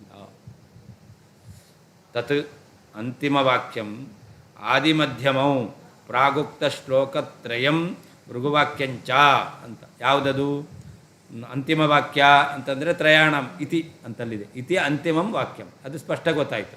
ಮೊದಲಿರೋದು ಎರಡು ಯಾವುದದು, ಆಮೇಲೆ ಮಧ್ಯದಲ್ಲಿರೋದು ಯಾವುದು ಅಂತಂದರೆ ಅದಕ್ಕೆ ಹೇಳ್ತಾರೆ ಆದಿ ಮಧ್ಯವು, ಮೊದಲು ಮಧ್ಯದಲ್ಲಿರ್ತಕ್ಕಂಥದ್ದು. ಪ್ರಾಗುಕ್ತ ಶ್ಲೋಕತ್ರಯಂ ಅದು ಆದಿ, ಹಿಂದೆ ಹೇಳಿದಂಥ 3 ಶ್ಲೋಕ ತಮುಪಾಗತಮಾಲಕ್ಷ್ಯ ಎಂಬತಕ್ಕಂಥ ಹಿಡಿದ ಅಲ್ಲಿಂದ ಪ್ರಾರಂಭ ಮಾಡಿ ಕೃತಾನುಗ್ರಹ ವಿಗ್ರಹಂ ಎಂಬತಕ್ಕಂಥ ಪರ್ಯಂತ ಇರತಕ್ಕಂಥ 3 ಶ್ಲೋಕ. ಹಾಗೆ ಭೃಗುವಾಕ್ಯಂ ಯನ್ಮಾಯೆಯ ಗಹನೆ ಎಂಬತಕ್ಕಂತಹ ಅದು ಮಧ್ಯದಲ್ಲಿರ್ತಕ್ಕಂಥ ವಾಕ್ಯ. ಭವನ್ಮತೆ ಉಪಕ್ರಮಸ್ಯ ಜಾಯಸ್ತ್ವಾತ್ ಉಭಯೋರಪಿ ಮತೆ ಬಹುತ್ವೇನ ಆದಿಮಧ್ಯವಚನಾನಾಮೇವ ಪ್ರಬಲತ್ವಾದಿತಿ ಭಾವ. ನಿಮ್ಮತ ಪ್ರಕಾರ ಉಪಕ್ರಮಕ್ಕೆ ಪ್ರಾಬಲ್ಯ, ಆದ್ದರಿಂದ ಮೊದಲು ಹೇಳಿರ್ತಕ್ಕಂಥ ತಮುಪಾಗತಮಾಲಕ್ಷ್ಯ ಎಂಬತಕ್ಕಂಥ ಶ್ಲೋಕಕ್ಕೆ ಅನುಗುಣವಾಗಿ ಬ್ರಹ್ಮ ರುದ್ರ ಮಹೇಶ್ವರರಿಗೆ, ಬ್ರಹ್ಮ ವಿಷ್ಣು ಮಹೇಶ್ವರರಿಗೆ ಭೇದವನ್ನೇ ಹೇಳಬೇಕು. ಅಲ್ಲದೇನೆ ತ್ರಯಾಣಂ ಏಕಭಾವಾನಾಂ ಎಂಬತಕ್ಕಂಥದ್ದು ಒಂದೇ ಶ್ಲೋಕ ಅಭೇದವನ್ನು ಹೇಳ್ತಕ್ಕಂಥದ್ದು. ಇನ್ನು ಭೇದವನ್ನು ಹೇಳ್ತಕ್ಕಂಥದ್ದು 3 1 4 ಅಂದರೆ ಬಹುತ್ವ ಇದೆ. ಅದರಿಂದ ಬಹುತ್ವೇನ ಅಭೇದವನ್ನು ಹೇಳ್ತಕ್ಕಂಥ ಶ್ಲೋಕಕ್ಕಿಂತಲೂ ಭೇದವನ್ನು ಹೇಳ್ತಕ್ಕಂಥ ವಿಷಯಕ್ಕೆ ಅಲ್ಲಿ ಆಧಿಕ್ಯ ಎಂಬತಕ್ಕಂಥದ್ದು ಬಂತು, ಪ್ರಾಬಲ್ಯ ಬಂತು. ಆಧಿಕ್ಯೇನ ಪ್ರಾಬಲ್ಯ ಬಂತು. ಆದ್ದರಿಂದ ಭೇದವನ್ನು ಹೇಳ್ತಕ್ಕಂಥ ವಾಕ್ಯದ ಅರ್ಥವನ್ನೇ ಸ್ವೀಕಾರ ಮಾಡಬೇಕು ವಿನಃ ಒಂದೇ ಶ್ಲೋಕದಲ್ಲಿ ಹೇಳಿರ್ತಕ್ಕಂತಹ ಅಭೇದ ಅರ್ಥವನ್ನು ಹೇಳ್ತಕ್ಕಂಥದ್ದು ಸರಿಯಲ್ಲ. 2 ಕಾರಣ.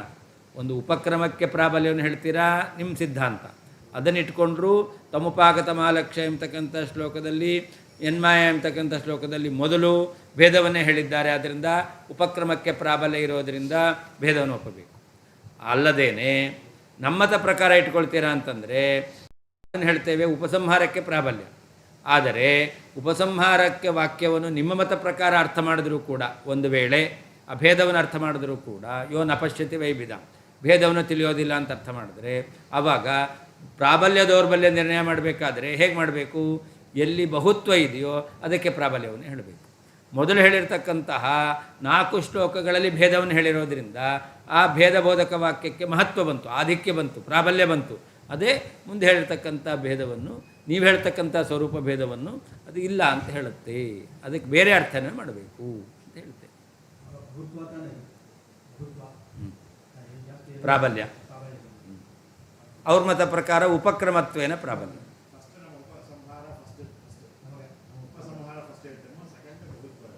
ಇಲ್ಲ, ಉಪಸಂಹಾರ ಹೇಳಲ್ಲ. ಉಪಸಂಹಾರದಲ್ಲಿ ಮೇಲ್ನೋಟಕ್ಕೆ ಭೇದ ಇಲ್ಲ ಅಂತ ತಿಳಿದು ಬರ್ತಾ ಇದೆ. ತ್ರಯಾಣಾಂ ಏಕಭಾವಾನಾಂ ಯೋನ ಪಶ್ಯತಿ ವೈಭಿಧಾಮಂತ ಉಪಸಂಹಾರ ವಾಕ್ಯ ಇಟ್ಕೊಂಡ್ರೆ ಅಲ್ಲಿ ಮೇಲ್ನೋಟದ ಅರ್ಥ ಏನು ತಿಳಿದು ಬರುತ್ತೆ, ಭೇದ ಇಲ್ಲ ಅಂತ ಆಗ್ಬಿಡುತ್ತೆ. ಅಂದರೆ ಅದನ್ನು ಉಪಸಂಹಾರಕ್ಕೆ ಇಟ್ಕೊಳ್ಳಲ್ಲ, ಬಹುತ್ವೇನ ನಾವು ಹೇಳ್ತೇವೆ.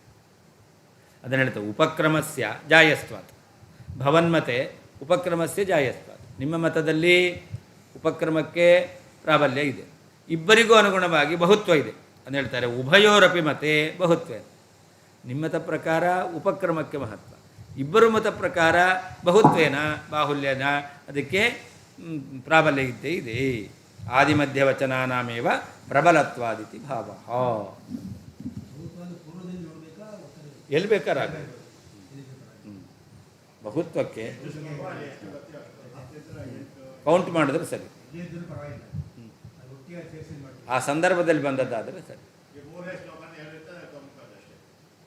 ಇದಕ್ಕೆ ಏನು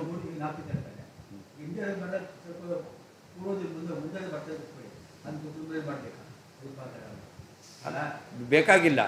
ಇವಾಗ ಇಲ್ಲೇ ಹೇಳಿರ್ತಕ್ಕಂಥದ್ದು ಈಗ 3 1 ಒಟ್ಟು 5 ಶ್ಲೋಕದ ಬಗ್ಗೆ ವಿಚಾರ ಮಾಡಬೇಕು.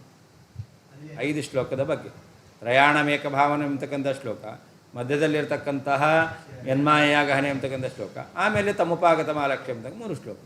ಈಗ ಒಟ್ಟು ಈ 5 ಶ್ಲೋಕದಲ್ಲಿ ವಿಚಾರ ಮಾಡಬೇಕು. ಈ 5 ಶ್ಲೋಕದಲ್ಲಿ ಒಂದೇ ಶ್ಲೋಕದಲ್ಲಿ ಮೇಲ್ನೋಟಕ್ಕೆ ಅಭೇದ ಕಾಣಿಸುತ್ತೆ, ಇನ್ನು 4 ಶ್ಲೋಕದಲ್ಲಿ ಸ್ಪಷ್ಟವಾಗಿ ಭೇದ ಕಾಣಿಸ್ತಾ ಇದೆ. ಆದ್ದರಿಂದ ಬಹುತ್ವ ಇದರಲ್ಲೇ ವಿಚಾರ ಮಾಡಿದ್ರು ಸಾಕು.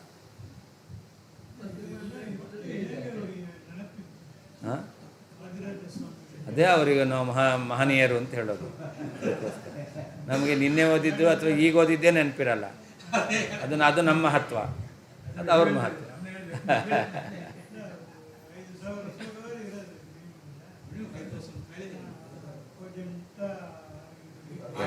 ಎಲ್ಲ ಟಿಪ್ಪಣಿಕಾರರಲ್ಲೂ ಕೂಡ ವಿಶೇಷವಾದ ಮೇಧಾಶಕ್ತಿ ಬುದ್ಧಿಶಕ್ತಿ ಇದೆ. ಎಲ್ಲೆಲ್ಲೋ ಇರೋದನ್ನು ಎಲ್ಲೆಲ್ಲೋ ಸಮನ್ವಯ ಮಾಡಿ ಹೀಗೆ ಅಲ್ಲಿ ಹೇಳಿದ್ದಾರೆ ಅಂತ ಹೇಳ್ತಾರೆ. ಆದರೆ ಅವರು ಟಿಪ್ಪಣಿಕಾರರಾದರು. ಇಲ್ಲ ನಾವೆಲ್ಲ ಬರೀ ಟೀಕೆಕಾರರಾಗ್ತಾರೆ. ಟೀಕಾಕಾರ ಅವ್ರು ಹೇಳಿದ್ದೀಗೆ ಇವ್ರು ಹೇಳಿದ್ದೀಗೆ ಬರೀ ಏನು ಟೀಕೆ ಮಾಡೋದು, ಅಬ್ಜೆಕ್ಷನ್ ಮಾಡೋದು ಅಷ್ಟೇ.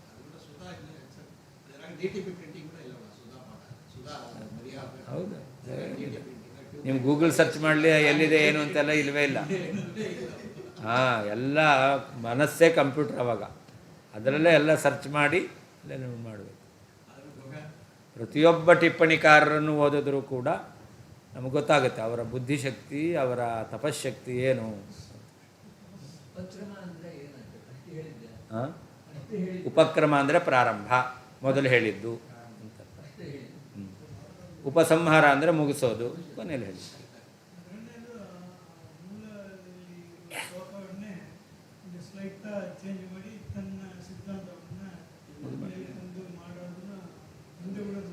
ಹೌದು, ಅಂದರೆ ಅದು ವೇದವ್ಯಾಸದೇವರ ಅಭಿಪ್ರಾಯ ಆಗಿದೆ. ಅವರ ಅಭಿಪ್ರಾಯ ಭೇದ ಹೇಳೋದು ಅಲ್ವೇ ಅಲ್ಲ, ಭೇದ ನಿರಾಕರಣೆ ಮಾಡೋದು ಅಲ್ವೇ ಅಲ್ಲ. ಭೇದ ನಿರಾಕರಣೆ ಮಾಡೋದಾಗಿದ್ದರೆ ಅಷ್ಟೆಲ್ಲ ಭೇದ ವಾಕ್ಯವನ್ನು ಯಾಕೆ ಹೇಳ್ತಿದ್ವಿ? ನಾವು ಅದನ್ನೇ ಹೇಳಿದೆವು ಬ್ರಹ್ಮಸೂತ್ರಗಳಲ್ಲಿ. ಇದೆಲ್ಲ ಅಭೇದ ಬೋಧ ಅಂತ ಹೇಳ್ತಾರೆ. ಅವರು ಮೊದಲು ಹೇಳಬೇಕಾಗಿತ್ತು. ಬ್ರಹ್ಮಸೂತ್ರದಲ್ಲಿ ವೇದವ್ಯಾಸದೇವರು ಸ್ಪಷ್ಟವಾಗಿ ಏನು ಹೇಳಬೇಕಾಗಿತ್ತು? ಬ್ರಹ್ಮ ಜಿಜ್ಞಾಸ ಅಂತ ಯಾಕೆ ಹೇಳಬೇಕಾಗಿತ್ತು? ಅಹಂ ಜಿಜ್ಞಾಸ ಅಂತ ಹೇಳಬೇಕು. ಅಹಂ ಅಂತಲೇ ಬ್ರಹ್ಮ ಅಂತಲೇ ಜಿಜ್ಞಾಸೆ ಮಾಡು ಅಂತ ಹೇಳಿಬಿಡ್ಬೇಕಾಗಿತ್ತು. ಜನ್ಮಾದ್ಯಸ್ಯತೆ ಯಾಕೆ ಹೇಳಬೇಕಾಗಿತ್ತು? ಜಗಜ್ಜನ್ಮಾದಿ ಕಾರಣತ್ವ. ತುಂಬ ಸುತ್ತಿ ಬಳಸಿ ಅರ್ಥ ಮಾಡಲಿಕ್ಕೆ ವೇದವ್ಯಾಸದೇವರಿಗೆ ನೇರವಾಗಿ ಹೇಳಲಿಕ್ಕೆ ಬರಲ್ವಾ? ಮತ್ತು ಇಲ್ಲದೇ ಇರತಕ್ಕಂಥ ಧರ್ಮಗಳನ್ನೆಲ್ಲ ಇಟ್ಟುಕೊಂಡು ಭಗವಂತನನ್ನು ನನ್ನಿಂದ ಅಭಿನ್ನ ಅಂತ ಉಪಾಸನೆ ಮಾಡಬೇಕು, ಎಲ್ಲೂ ತಿಳಿದು ಬರ. ಅದಕ್ಕೆ 564 ಸೂತ್ರಗಳಲ್ಲಿ ಅಭೇದ ಬೋಧಕವಾದಂಥ ಒಂದು ಸೂತ್ರವೂ ಇಲ್ಲ. ಅವರೇ ಕೊನೆಗೆ ಒಂದೇ ಒಂದು ಸೂತ್ರ ಅಂತ ಹೇಳ್ತಾರೆ.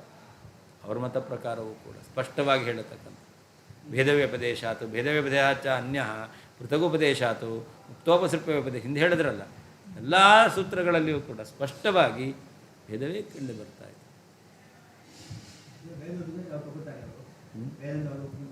ಭೇದ ಅಂದರೆ ವ್ಯಾವಹಾರಿಕ ಭೇದ ಅಂತ. ಒಂದು ಸೂತ್ರ ಅಭೇದ ಹೇಳೋದು ಅಂತ. ಓಂ ಆತ್ಮೇತಿ ತೂಪಗಚ್ಚತಿ ಗ್ರಹಯಂತಿ ಚ, ಅದೆಲ್ಲ ವ್ಯಾವಹಾರಿಕ ಭೇದ, ಅದು ಅಭೇದ ಬೋಧಕ ಅಲ್ಲ. ಅವರು ಹೇಳೋದು ಒಂದು ಸೂತ್ರವನ್ನು ಮಾತ್ರ 564 ಸೂತ್ರದಲ್ಲಿ ನೇರವಾಗಿ ಅಭೇದವನ್ನು ಹೇಳ್ತಾ ಇದೆ, ಐಕ್ಯವನ್ನು ಹೇಳ್ತಾ ಇದೆ ಅಂತ ಹೇಳ್ತಾರೆ ಅವರೇ. ಉಳಿದಿದ್ದೆಲ್ಲ ಸೂತ್ರಗಳು ಕೂಡ ಅವ್ರ ಮತ ಪ್ರಕಾರ ನೇರವಾಗಿ ಐಕ್ಯವನ್ನು ಪ್ರತಿಪಾದನೆ ಮಾಡ್ತಾ ಇಲ್ಲ. ನಮ್ಮ ಸಿದ್ಧಾಂತ ಪ್ರಕಾರ 564 ಸೂತ್ರಗಳು ಕೂಡ ಪ್ರತಿಯೊಂದು ಸೂತ್ರವು ಜೀವಬ್ರಹ್ಮರಿಗೆ ಭೇದವನ್ನೇ ಹೇಳ್ತಾ ಇದೆ. ಈಗ ಬಾಹುಲ್ಯನ ಯಾವುದಕ್ಕೆ ಪ್ರಾಬಲ್ಯ? ಭೇದವನ್ನು ಹೇಳ್ತಾ ಇದೆ, ಆದ್ದರಿಂದ ಅದಕ್ಕೆ ಪ್ರಾಬಲ್ಯ ಬರಬೇಕು, ಅಭೇದಕ್ಕಲ್ಲವೇ. ತ್ರಯಾಣಾಮೇಕ ಭಾವಾನಾಂ ಯೋ ನ ಪಶ್ಯತಿ ವೈಭಿದಾಂ ಆದಿಮಧ್ಯಾಂತ ಪದ್ಯಾನಾಂ ಸಶಾಂತಿಮಧಿಗಚ್ಚತಿ. ವಾದಿರಾಜರು ಒಂದು ಕೌಶಲ್ಯವನ್ನು ತೋರ್ತಾ ಇದ್ದಾರೆ. ಹಿಂದೆ ಬಂದ ಶ್ಲೋಕ ತ್ರಯಾಣಾಂ ಏಕಭಾವಾನ ಯೋ ನ ಪಶ್ಯತಿ ವೈಭಿದಾಂ ಅಂತ. ಅದಕ್ಕೇನರ್ಥ? 3 ಬ್ರಹ್ಮ ವಿಷ್ಣು ಮಹೇಶ್ವರರಿಗೆ ಯಾರು ಭೇದವನ್ನು ತಿಳಿಯೋದಿಲ್ವೋ ಅಂತಿರೋದು. ಅದು ಹೇಳ್ತಾರೆ ತ್ರಯಾಣಂ ಅಂತಿದೆಯಲ್ಲ, ತ್ರಯಾಣಂ ಅಂತಂದರೆ ಯಾವುದದು ಅಂತಂದರೆ ಇದು ತಮುಪಾಗತ ಮಾಲಕ್ಷ್ಯ ಎಂಬತಕ್ಕಂಥ ಶ್ಲೋಕ, ಯನ್ಮಾಯಯ ಎಂಬತಕ್ಕಂಥ ಶ್ಲೋಕ, ತ್ರಯಾಣಮೇಕಭಾವನ ಎಂಬತಕ್ಕಂಥ ಶ್ಲೋಕ. ಈ 3 ಶ್ಲೋಕಗಳಿಗೆ ಯೋನ ಪಶ್ಯತಿ ವೈಭಿಧಾಂ, ಯಾರು ಭೇದವನ್ನು ತಿಳಿಯೋದಿಲ್ವೋ. ನೀವು ಭೇದ ತಿಳಿದ್ರಿ, ಯೋನ ಪಶ್ಯತಿ ವೈಭಿಧಾಂ ಅಂತ ಈ ಶ್ಲೋಕ ಅಭೇದವನ್ನು ಹೇಳ್ತಾ ಇದೆ, 2 ಶ್ಲೋಕ ಭೇದವನ್ನು ಹೇಳ್ತಾ ಇದೆ ಅಂತ ನೀವು ಭೇದವನ್ನು ತಿಳಿದಿದ್ದೀರಾ. ಆದರೆ ಈ 3 ಶ್ಲೋಕಗಳಿಗೆ ಯಾರು ಭೇದವನ್ನು ತಿಳಿಯೋದಿಲ್ವೋ, ಅಂದರೆ ಏಕಾರ್ಥ ಪ್ರತಿಪಾದಕವಾಗಿದೆ ಅಂತ ಯಾರು ತಿಳಿತಾ ಇದ್ದಾರೋ ಸಶಾಂತಿ ಅಧಿಗಚ್ಚತಿ ಅಂತ ಅವನು ಮೋಕ್ಷವನ್ನು ಪಡಿತಾನೆ ಅಂತ. ತ್ರಯಾಣಾಂ ಏಕಭಾವಾನ, ಈ 3 ಶ್ಲೋಕಗಳು ಒಂದೇ ಅಭಿಪ್ರಾಯವನ್ನು ಹೇಳ್ತಾ ಇದೆ. ಹಾಂ, ಅದೇನೇ ಹೇಳುತ್ತೆ. ಆದಿ ಮಧ್ಯಾಂತ ಪದ್ಯಾನಾಂ, ತ್ರಯಾಣಂ ಅಂದರೆ ಏನರ್ಥ? ಏಕಭಾವಾನಾಂ ತ್ರಯಾಣಂ, ಅದರರ್ಥ ಆದಿ ಮಧ್ಯಾಂತ ಪದ್ಯಾನಾಂ ಅಂತ ಅವರೇ ವ್ಯಾಖ್ಯಾನ ಮಾಡ್ತಾ ಇದ್ದಾರೆ. ಹಾಂ, ಹೌದು ಹೌದು. ಅದರಿಂದ ಹೀಗೆ ಈ ಶ್ಲೋಕಕ್ಕೆ ಅರ್ಥ ಮಾಡಬಹುದು. ತ್ರಯಾಣಂ ಏಕಭಾವಾನಂ ಅಂತ ಭಾಗವತ ವಾಕ್ಯ ಇದೆಯಲ್ಲ, ಅದಕ್ಕೆ ಈ ರೀತಿಯಲ್ಲಿ 3 ರೀತಿಯಾದ ಶ್ಲೋಕಗಳು ಕಾಣಿಸ್ತಾ ಇದೆ. ಮೊದಲು ಭೇದ ಹೇಳಿದ್ದು, ಮಧ್ಯದಲ್ಲಿ ಭೇದ ಹೇಳಿದ್ದು, ಕೊನೆಯಲ್ಲಿ ಅಭೇದ ಹೇಳಿದ್ದು. ಆದರೆ ಈ 3 ಶ್ಲೋಕಗಳಿಗೆ ಯಹ ಭಿದಾಂ ನ ಪಶ್ಯತಿ ಅಂತ, ಯಾರು ಭಿನ್ನಾರ್ಥ ಬೋಧಕ ಅಂತ ತಿಳಿಯೋದಿಲ್ವೋ ಸಶಾಂತಿ ಅಧಿಗಚ್ಚತಿ. ಯಾವುದು? ಅಲ್ಲ, ಆದಿ ಮಧ್ಯಾಂತ ಪದ್ಯಾನಾಂ ಅಂತ ಅದು ಅಲ್ಲಿದೆ. ಹೌದು ಹೌದು ಹೌದು. ಮಧ್ಯಾಂತ ಹೌದು, ಅಲ್ಲಿ ಸರ್ವಭೂತಾತ್ಮನಾಮ್ ಅಂತಿದೆ. ಹೌದು ಹೌದು ಹೌದು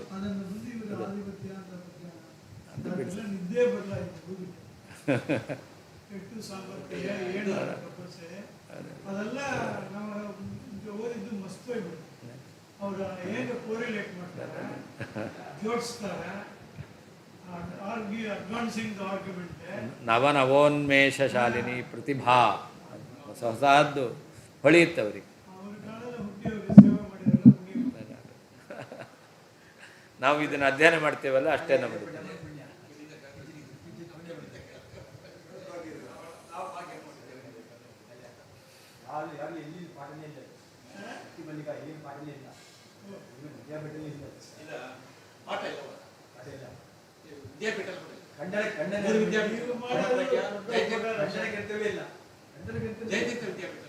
ಎಲ್ಲೂ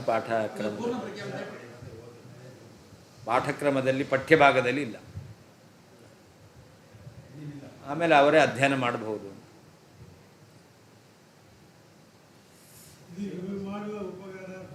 ಹೌದೌದು, ಇಡೀ ಪ್ರಪಂಚಕ್ಕೆ ಕೊಡ್ತಾ ಇದ್ದಾರೆ.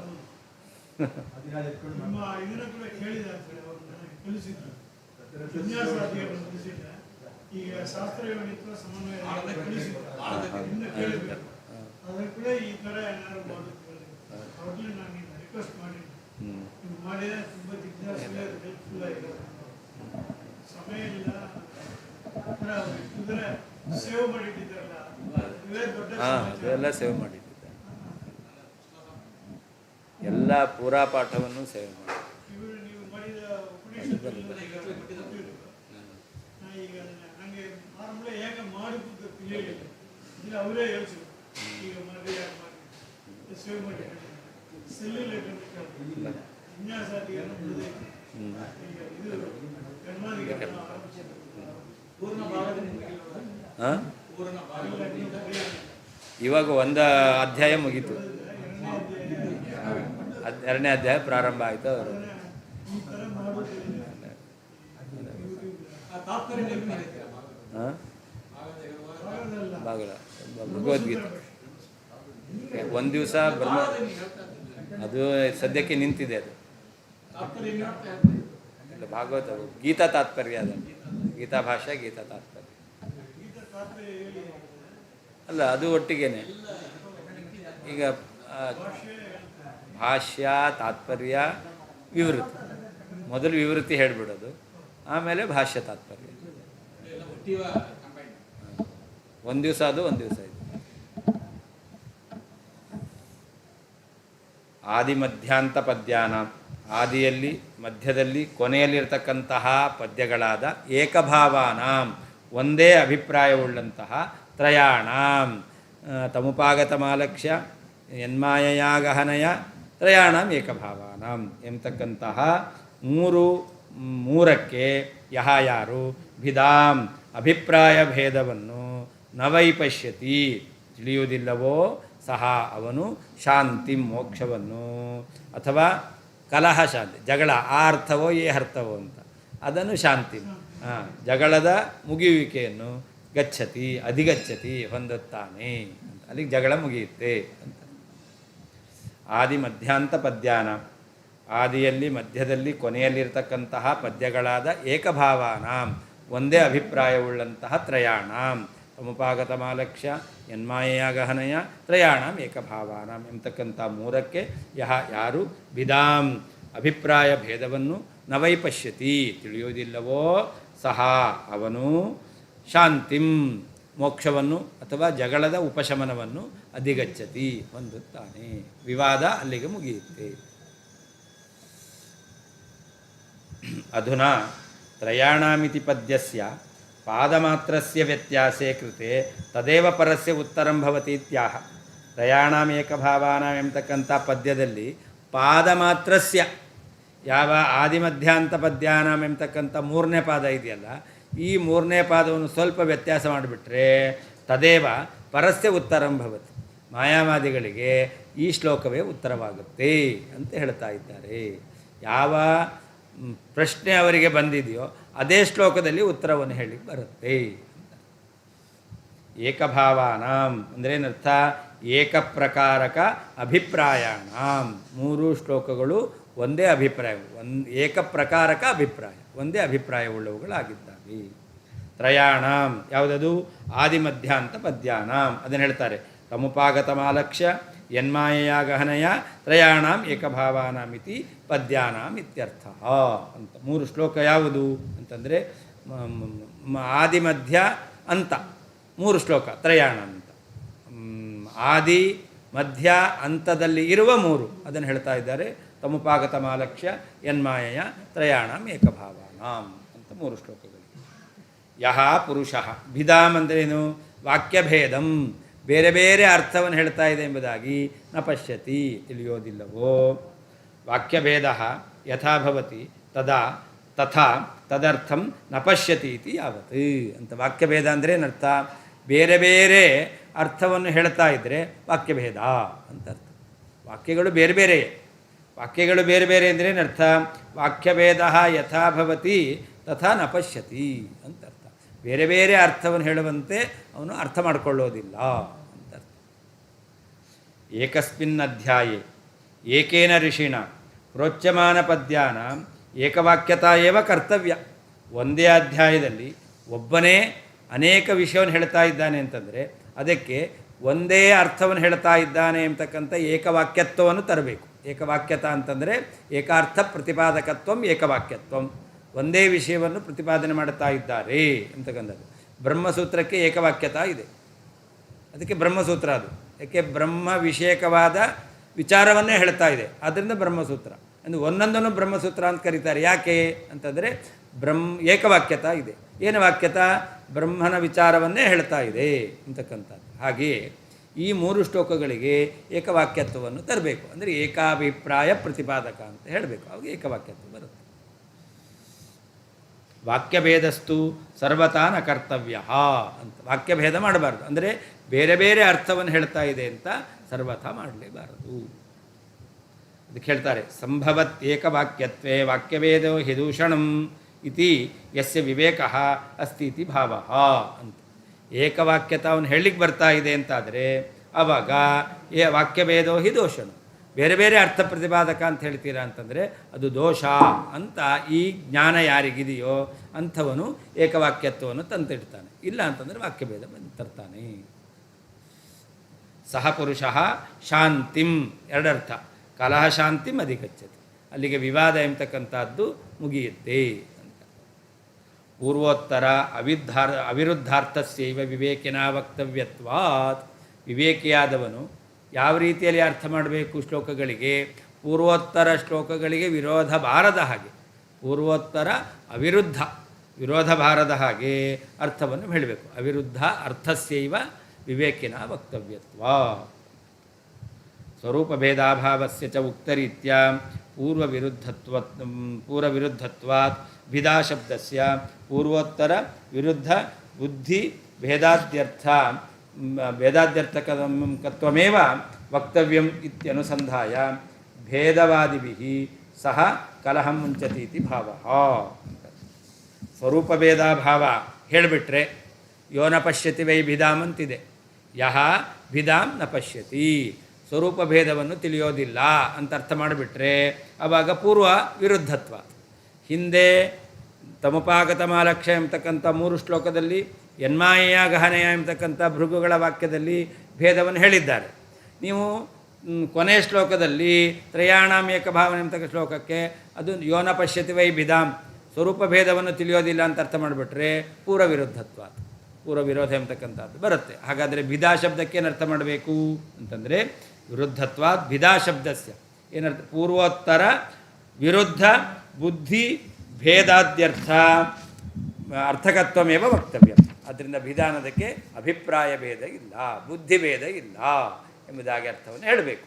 ಆದ್ದರಿಂದ ಹಿಂದೆ ಹೇಳಿರ್ತಕ್ಕಂತಹ ವಾಕ್ಯದಲ್ಲಿ ಭೇದವನ್ನು ಹೇಳಿದ್ದಾರೆ, ಇಲ್ಲಿ ಹೇಳಿರ್ತಕ್ಕಂಥ ಭಿದಾ ಶಬ್ದಕ್ಕೆ ಬುದ್ಧಿಭೇದ ಇಲ್ಲ ಅಂತ ಅರ್ಥ.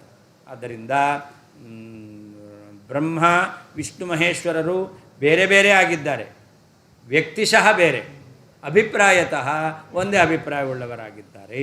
ಆದ್ದರಿಂದ ಯೋನ ಪಶ್ಯತಿ ವೈಭಿಧಾಮ್, ಅವರ ಅಭಿಪ್ರಾಯದಲ್ಲಿ ಭೇದವನ್ನು ಯಾರು ತಿಳಿಯೋದಿಲ್ವೋ ಸ ಶಾಂತಿ ಅಧಿಗಚ್ಚತಿ. ಭಿದಾಶಬ್ದಸ್ಯ ಪೂರ್ವೋತ್ತರ ವಿರುದ್ಧ ಬುದ್ಧಿಭೇದಾದಿ ಅರ್ಥ ಕರ್ತ್ವಮೇವ ವಕ್ತವ್ಯಂ, ಬುದ್ಧಿಭೇದ ಅಂತ ಅರ್ಥ ಮಾಡಬೇಕು. ಇತ್ಯನುಸಂಧಾಯ, ಈ ಅಭಿಪ್ರಾಯವನ್ನಿಟ್ಟುಕೊಂಡು ಭೇದವಾದಿಭಿ ಸಹ ಕಲಹಂ ಮುಂಚತಿ, ಹೀಗೆ ಭೇದವನ್ನು ಹೇಳ್ತಕ್ಕಂಥ ವ್ಯಕ್ತಿಗಳ ಜೊತೆಯಲ್ಲಿ ಅವನು ಶಾಂತಿ ಮದಿಗಚ್ಚತಿ, ಅವರ ವಿವಾದ ಕಲಹ ಅಲ್ಲಿಗೆ ಬಿಡಬೇಕಾಗುತ್ತೆ, ಮುಗಿಯುತ್ತೆ. ವೈ ಶಬ್ದೇನ ವಾಕ್ಯಭೇದಸ್ಯ ದೋಷತಾ ಪ್ರಸಿದ್ಧ ಇತಿ ಸೂಚಯತಿ. ಯೋನ ಪಶ್ಯತಿ ವೈ ವಿಧಾಮಂತ ವೈ ಇದೆ, ಯಾಕೆ ವೈ ಅಂತ ಹಾಕಿದ್ರು ಅಂತಂದರೆ ಈ ವಾಕ್ಯಭೇದ ಎಂಬತಕ್ಕಂಥದ್ದು ದೋಷ, ಅದು ಪ್ರಸಿದ್ಧ ಅಂತ ತಿಳಿಸೋದಕ್ಕೋಸ್ಕರ ವೈ ಶಬ್ದವನ್ನು ಹಾಕಿದ್ದಾರೆ. ಅಥವಾ ಇನ್ನೊಂದು ರೀತಿ ಹೇಳ್ತಾರೆ, ಆದಿಮಧ್ಯಾಂತ ಪದ್ಯಾನಾಂ ಇತ್ಯನೇನ ಸರ್ವಸ್ಮಿನ್ನಾದೋ ಮಧ್ಯೆ ಅಸೌ ಅವಸಾನೇ ಚ ಭೂತಃ ವಿದ್ಯಮಾನಃ ಆತ್ಮಸ್ವರೂಪಂ ಯೇಷಾಂ ಪದ್ಯಾನಾಂ ತಾನೀತಿ ಸರ್ವಭೂತಾತ್ಮನಾಮಿತಿ ಪದಸ್ಯೈವ ಅರ್ಥಃ ಸೂಚಿತಃ ಅಂತ. ಅಲ್ಲಿ ಸರ್ವಭೂತಾತ್ಮನಾಂ ಅಂತಿದೆ. ಸರ್ವಭೂತಾತ್ಮನಾಂ ಅನ್ನೋದಕ್ಕೇನರ್ಥ ಅಂತಂದರೆ ಸರ್ವಭೂತಾತ್ಮನಾಂ ಎಂಬತಕ್ಕಂಥ ಪದದ ಅರ್ಥ ಏನು ಅಂತ ಸೂಚನೆ ಮಾಡಿದ್ದಾರೆ. ಏನದು? ಆದಿಮಧ್ಯಾಂತ ಪದ್ಯಾನಾಂ ಅಂತಿದೆ. ಅದಕ್ಕೇನರ್ಥ? ಸರ್ವಸ್ಮಿನ್ ಆದೌ ಮಧ್ಯೆ ಅವಸಾನೇ ಚ ಭೂತಃ ವಿದ್ಯಮಾನಃ ಆತ್ಮಸ್ವರೂಪಂ ಯೇಷಾಂ ಅಂತ. ಅವರಿಗೆ ಆದಿ ಮಧ್ಯಾಂತ ಅಂತ, ಆದಿಯಲ್ಲಿ ಮಧ್ಯದಲ್ಲಿ ಕೊನೆಯಲ್ಲಿ ಇರತಕ್ಕಂತಹ ಸರ್ವಭೂತಾತ್ಮನಾಂ ಅಂತಂದರೆ ಅವರಿಗೆ ಇರತಕ್ಕಂತಹ ಆತ್ಮಸ್ವರೂಪ, ಅವರ ಸ್ವರೂಪ ಇದೆಯಲ್ಲ ಅದು ಮಧ್ಯದಲ್ಲೂ ಇದೆ, ಮೊದಲೂ ಇದೆ, ಕೊನೆಯಲ್ಲೂ ಇರುತ್ತೆ. ಆ ಸ್ವರೂಪ ವ್ಯತ್ಯಾಸ ಆಗಲ್ಲ. ಅಂದರೆ ಆದಿ ಮಧ್ಯಾಂತ ಪದ್ಯಾನಾಂ ಅನ್ನೋದಕ್ಕೇನರ್ಥ? ಅವರ ಸ್ವರೂಪ ಅದಕ್ಕೆ ವ್ಯತ್ಯಾಸ ಆಗಲ್ಲ. ನೀವು ಹೇಳುವ ರೀತಿಯಲ್ಲಿ ಭೇದವನ್ನು ಇಲ್ಲ, ಅಭೇದ ಬರುತ್ತೆ ಅಂತಂದರೆ ಮೊದಲು ಭೇದ ಆಮೇಲೆ ಅವರಿಗೆ ಅಭೇದ ಅಂತಾಯಿತು. ಆವಾಗ ಸ್ವರೂಪ ಎಂಬತಕ್ಕಂಥದ್ದು ವ್ಯತ್ಯಾಸ ಆಯಿತು. ಆದರೆ ಅವರ ಸ್ವರೂಪ ಮಧ್ಯದಲ್ಲೂ ಇರುತ್ತೆ, ಮೊದಲು ಇದೆ, ಕೊನೆಯಲ್ಲೂ ಇರುತ್ತೆ ಅಂತ ಅರ್ಥ ಮಾಡಿಬಿಟ್ರೆ ಆವಾಗ ಎಲ್ಲ ಕಾಲದಲ್ಲೂ ಭೇದ ಇದೆ ಅಂತವೇ ಸಿದ್ಧವಾಗುತ್ತೆ. ಆದಿ ಮಧ್ಯಾಂತ ಪದ್ಯಾನಾಂ ಇತ್ಯನೇನ ಏನರ್ಥ? ಸರ್ವಸ್ಮಿನ್ ಆದೌ ಎಲ್ಲದರ ಮಧ್ಯದಲ್ಲಿ ಅವಸಾನೇ ಚ ಕೊನೆಯಲ್ಲಿಯೂ ಕೂಡ ಭೂತಃ ಸರ್ವಭೂತ ಆತ್ಮನ. ಸರ್ವ ಅಂದರೆ ಎಲ್ಲರ ಅಂತರ್ಥ. ಭೂತ ಅಂದರೆ ಮಧ್ಯದಲ್ಲಿ ಮೊದಲು ಕೊನೆಯಲ್ಲಿ ಇರತಕ್ಕಂಥ ಆತ್ಮನ ಆತ್ಮಸ್ವರೂಪ ಉಳ್ಳವರು ಅಂತರ್ಥ. ಸರ್ವ ಅಂದರೆ ಎಲ್ಲ ಕಾಲದಲ್ಲಿ, ಅಂದರೆ ಮಧ್ಯ ಆದಿ ಅವಸಾನದಲ್ಲಿ. ಆತ್ಮ ಅಂತಂದರೆ ಆತ್ಮಸ್ವರೂಪ ಇದೆ, ಭೂತ ಅಂದರೆ ಇರೋದು ಅಂತ ಅರ್ಥ. ಯೇಷಾಂ ಪದ್ಯಾನಾಂ ತಾನಿ ಅಂತ ಹೀಗೆ ಆತ್ಮಸ್ವರೂಪ ಎಂಬತಕ್ಕಂಥದ್ದು ಹೇಳ್ತಾ ಇದೆಯಲ್ಲ, ಅಂತಹ ಪದ್ಯಗಳು ಅಂತ ಅರ್ಥ. ಇತಿ ಸರ್ವಭೂತಾತ್ಮನಾಮಿತಿ ಪದಸ್ಯೈವ ಅರ್ಥ ಸೂಚಿತ. ಎಲ್ಲ ಶ್ಲೋಕಗಳು ಅವರ ಆತ್ಮಸ್ವರೂಪ ಯಾವಾಗಲೂ ಇದೆ ಎಂಬುದಾಗಿ ಅರ್ಥವನ್ನು ಹೇಳ್ತಾ ಇದ್ದಾವೆ. ಇಂತಹ ಪದ್ಯಗಳು ಅಂತ. ಅತಃ ನ ಏಕಸ್ಯಾಪಿ ಪಾದಸ್ಯ ವ್ಯತ್ಯಾಸ. ಆದ್ದರಿಂದ ಈಗ ಯಾವ ಪಾದಕ್ಕೂ ವ್ಯತ್ಯಾಸ ಮಾಡಲಿಲ್ಲ. ಹಿಂದೆ ಹೇಳಿದರು ಸರ್ವಭೂತಾತ್ಮನಾಂ ಬ್ರಹ್ಮನ್ ಎಂಬತಕ್ಕಂತಹ 3ನೇ ಪಾದ, ಅದಕ್ಕೆ ಏನು ವ್ಯತ್ಯಾಸ ಮಾಡಬೇಕು? ಆದಿಮಧ್ಯಾಂತ ಪದ್ಯಾನಾಂ ಅಂತ ಅರ್ಥ ಮಾಡಬೇಕು ಅಂತ. ಈಗ ಸರ್ವಭೂತಾತ್ಮನಾಂ ಎಂಬತಕ್ಕಂತಹ ವಾಕ್ಯದ ಅರ್ಥವನ್ನೇ ಆದಿಮಧ್ಯಾಂತ ಪದ್ಯಾನಾಂ ಎಂಬತಕ್ಕಂಥ ವಾಕ್ಯ ತಿಳಿಸ್ತಾ ಇದೆ ಅಂತ ಹೇಳಿದ್ರಿಂದ ಸರ್ವಭೂತಾತ್ಮನಾಂ ಎಂಬತಕ್ಕಂತಹ ವಾಕ್ಯವನ್ನು ಇಟ್ಕೊಂಡ್ರೂ ಕೂಡ ಇದೇ ಅರ್ಥ ಬರ್ತಾ ಇದೆ ಅಂತ. ಹಾಂ, ವಾಕ್ಯವನ್ನು ವ್ಯತ್ಯಾಸ ಮಾಡದೇನೆ ಆದಿಮಧ್ಯಾಂತ ಪದ್ಯಾನ ಎಂಬತಕ್ಕಂತಹ ಈ ಅರ್ಥವನ್ನೇ ಸರ್ವಭೂತಾತ್ಮನಾಮ ಎಂಬತಕ್ಕಂತಹ ಶಬ್ದ ತಿಳಿಸ್ಕೊಡ್ತಾ ಇದೆ ಅಂತ ಹೇಳ್ತಾರೆ. ಮಾಡಿದೆ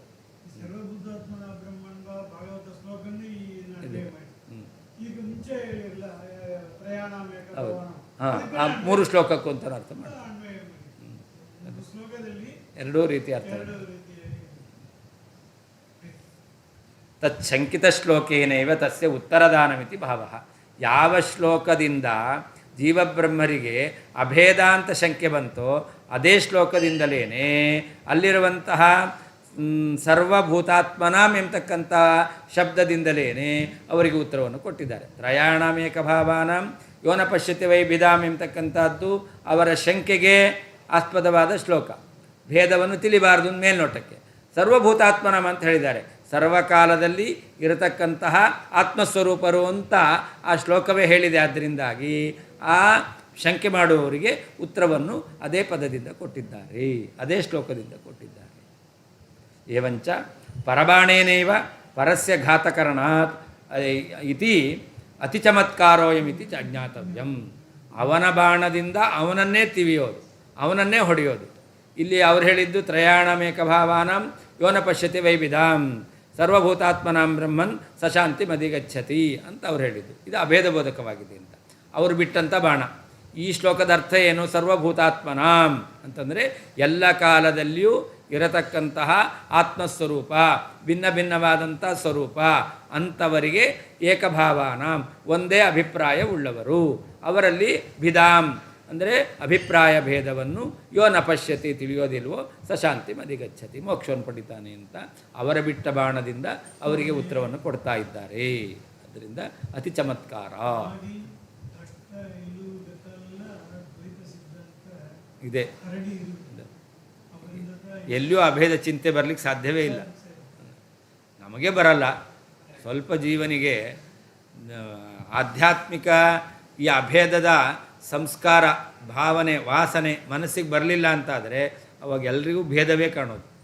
ಎಲ್ಲಿಯಾದರೂ ಒಂಚೂರು ವಾಸನೆ ಬಂದಿದ್ದರೆ ಅವಾಗ ಅಭೇದ. ಎಲ್ಲ ಕಾಲದಲ್ಲಲ್ಲ, ಆ ವಿಚಾರ ಮಾಡಬೇಕಾದ್ರೆ ನಾನು ಬ್ರಹ್ಮ ಒಂದೇನು ಬರ್ಬೋದಷ್ಟೆ. ಉಳಿದ ಕಾಲದಲ್ಲಿ ಅಲ್ಲಿಯೂ ಕೂಡ ಭೇದ. ಯಾಕೆ ಇಬ್ಬರು ವಿಚಾರ ಮಾಡಬೇಕು ಅಂತಂದರೆ ವಿಚಾರ ಆ ಧಾರೆ ಬೇರೆ ಬೇರೆಯಾಗಿ ಬರಬೇಕು ಅಂದರೆ ಭೇದ ಇರಲೇಬೇಕು, ಅಲ್ಲೂ ಭೇದ ಒಪ್ಪಬೇಕು. ಅದರಿಂದ ಎಲ್ಲ ಕಾಲದಲ್ಲಿ ಭೇದಾನುಭವವೇ. ಅಭೇದಾನುಭವ ಕೆಲವೊಂದು ಬಾರಿ ವಾಸನಾದಿಂದಾಗಿ ಬರುತ್ತಷ್ಟೆ. ಹಾಂ, ಬಹುವಚನ ಬಂತು ಅಂದರೆ ಭೇದವೇ.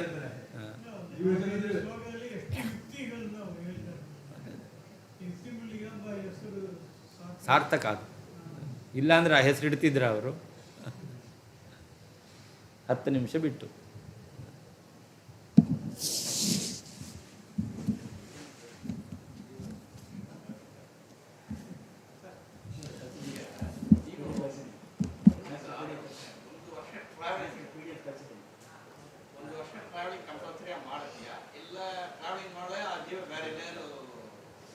ಅವರವರ ಪುಣ್ಯ ಅದಕ್ಕೆ ಅನುಗುಣವಾಗಿ ಶಾಸ್ತ್ರ ಹೇಳೋದು ಸಾಮಾನ್ಯವಾಗಿ 1 ವರ್ಷ ಅವನು ಹೋಗಬೇಕು, 1 ವರ್ಷ ಅವನು ಹೋದ್ಮೇಲೆ ಯಮನ ಪಟ್ಟಣಕ್ಕೆ ಹೋಗೋದು ಅಂತ ಹೇಳೋದು.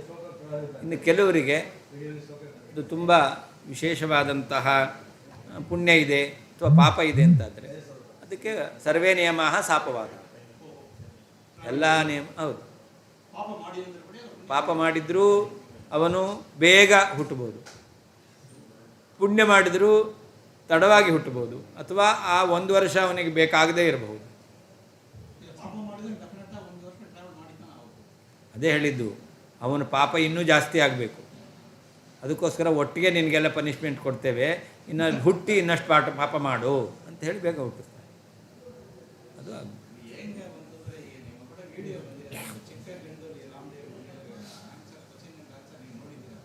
ಇಲ್ಲ.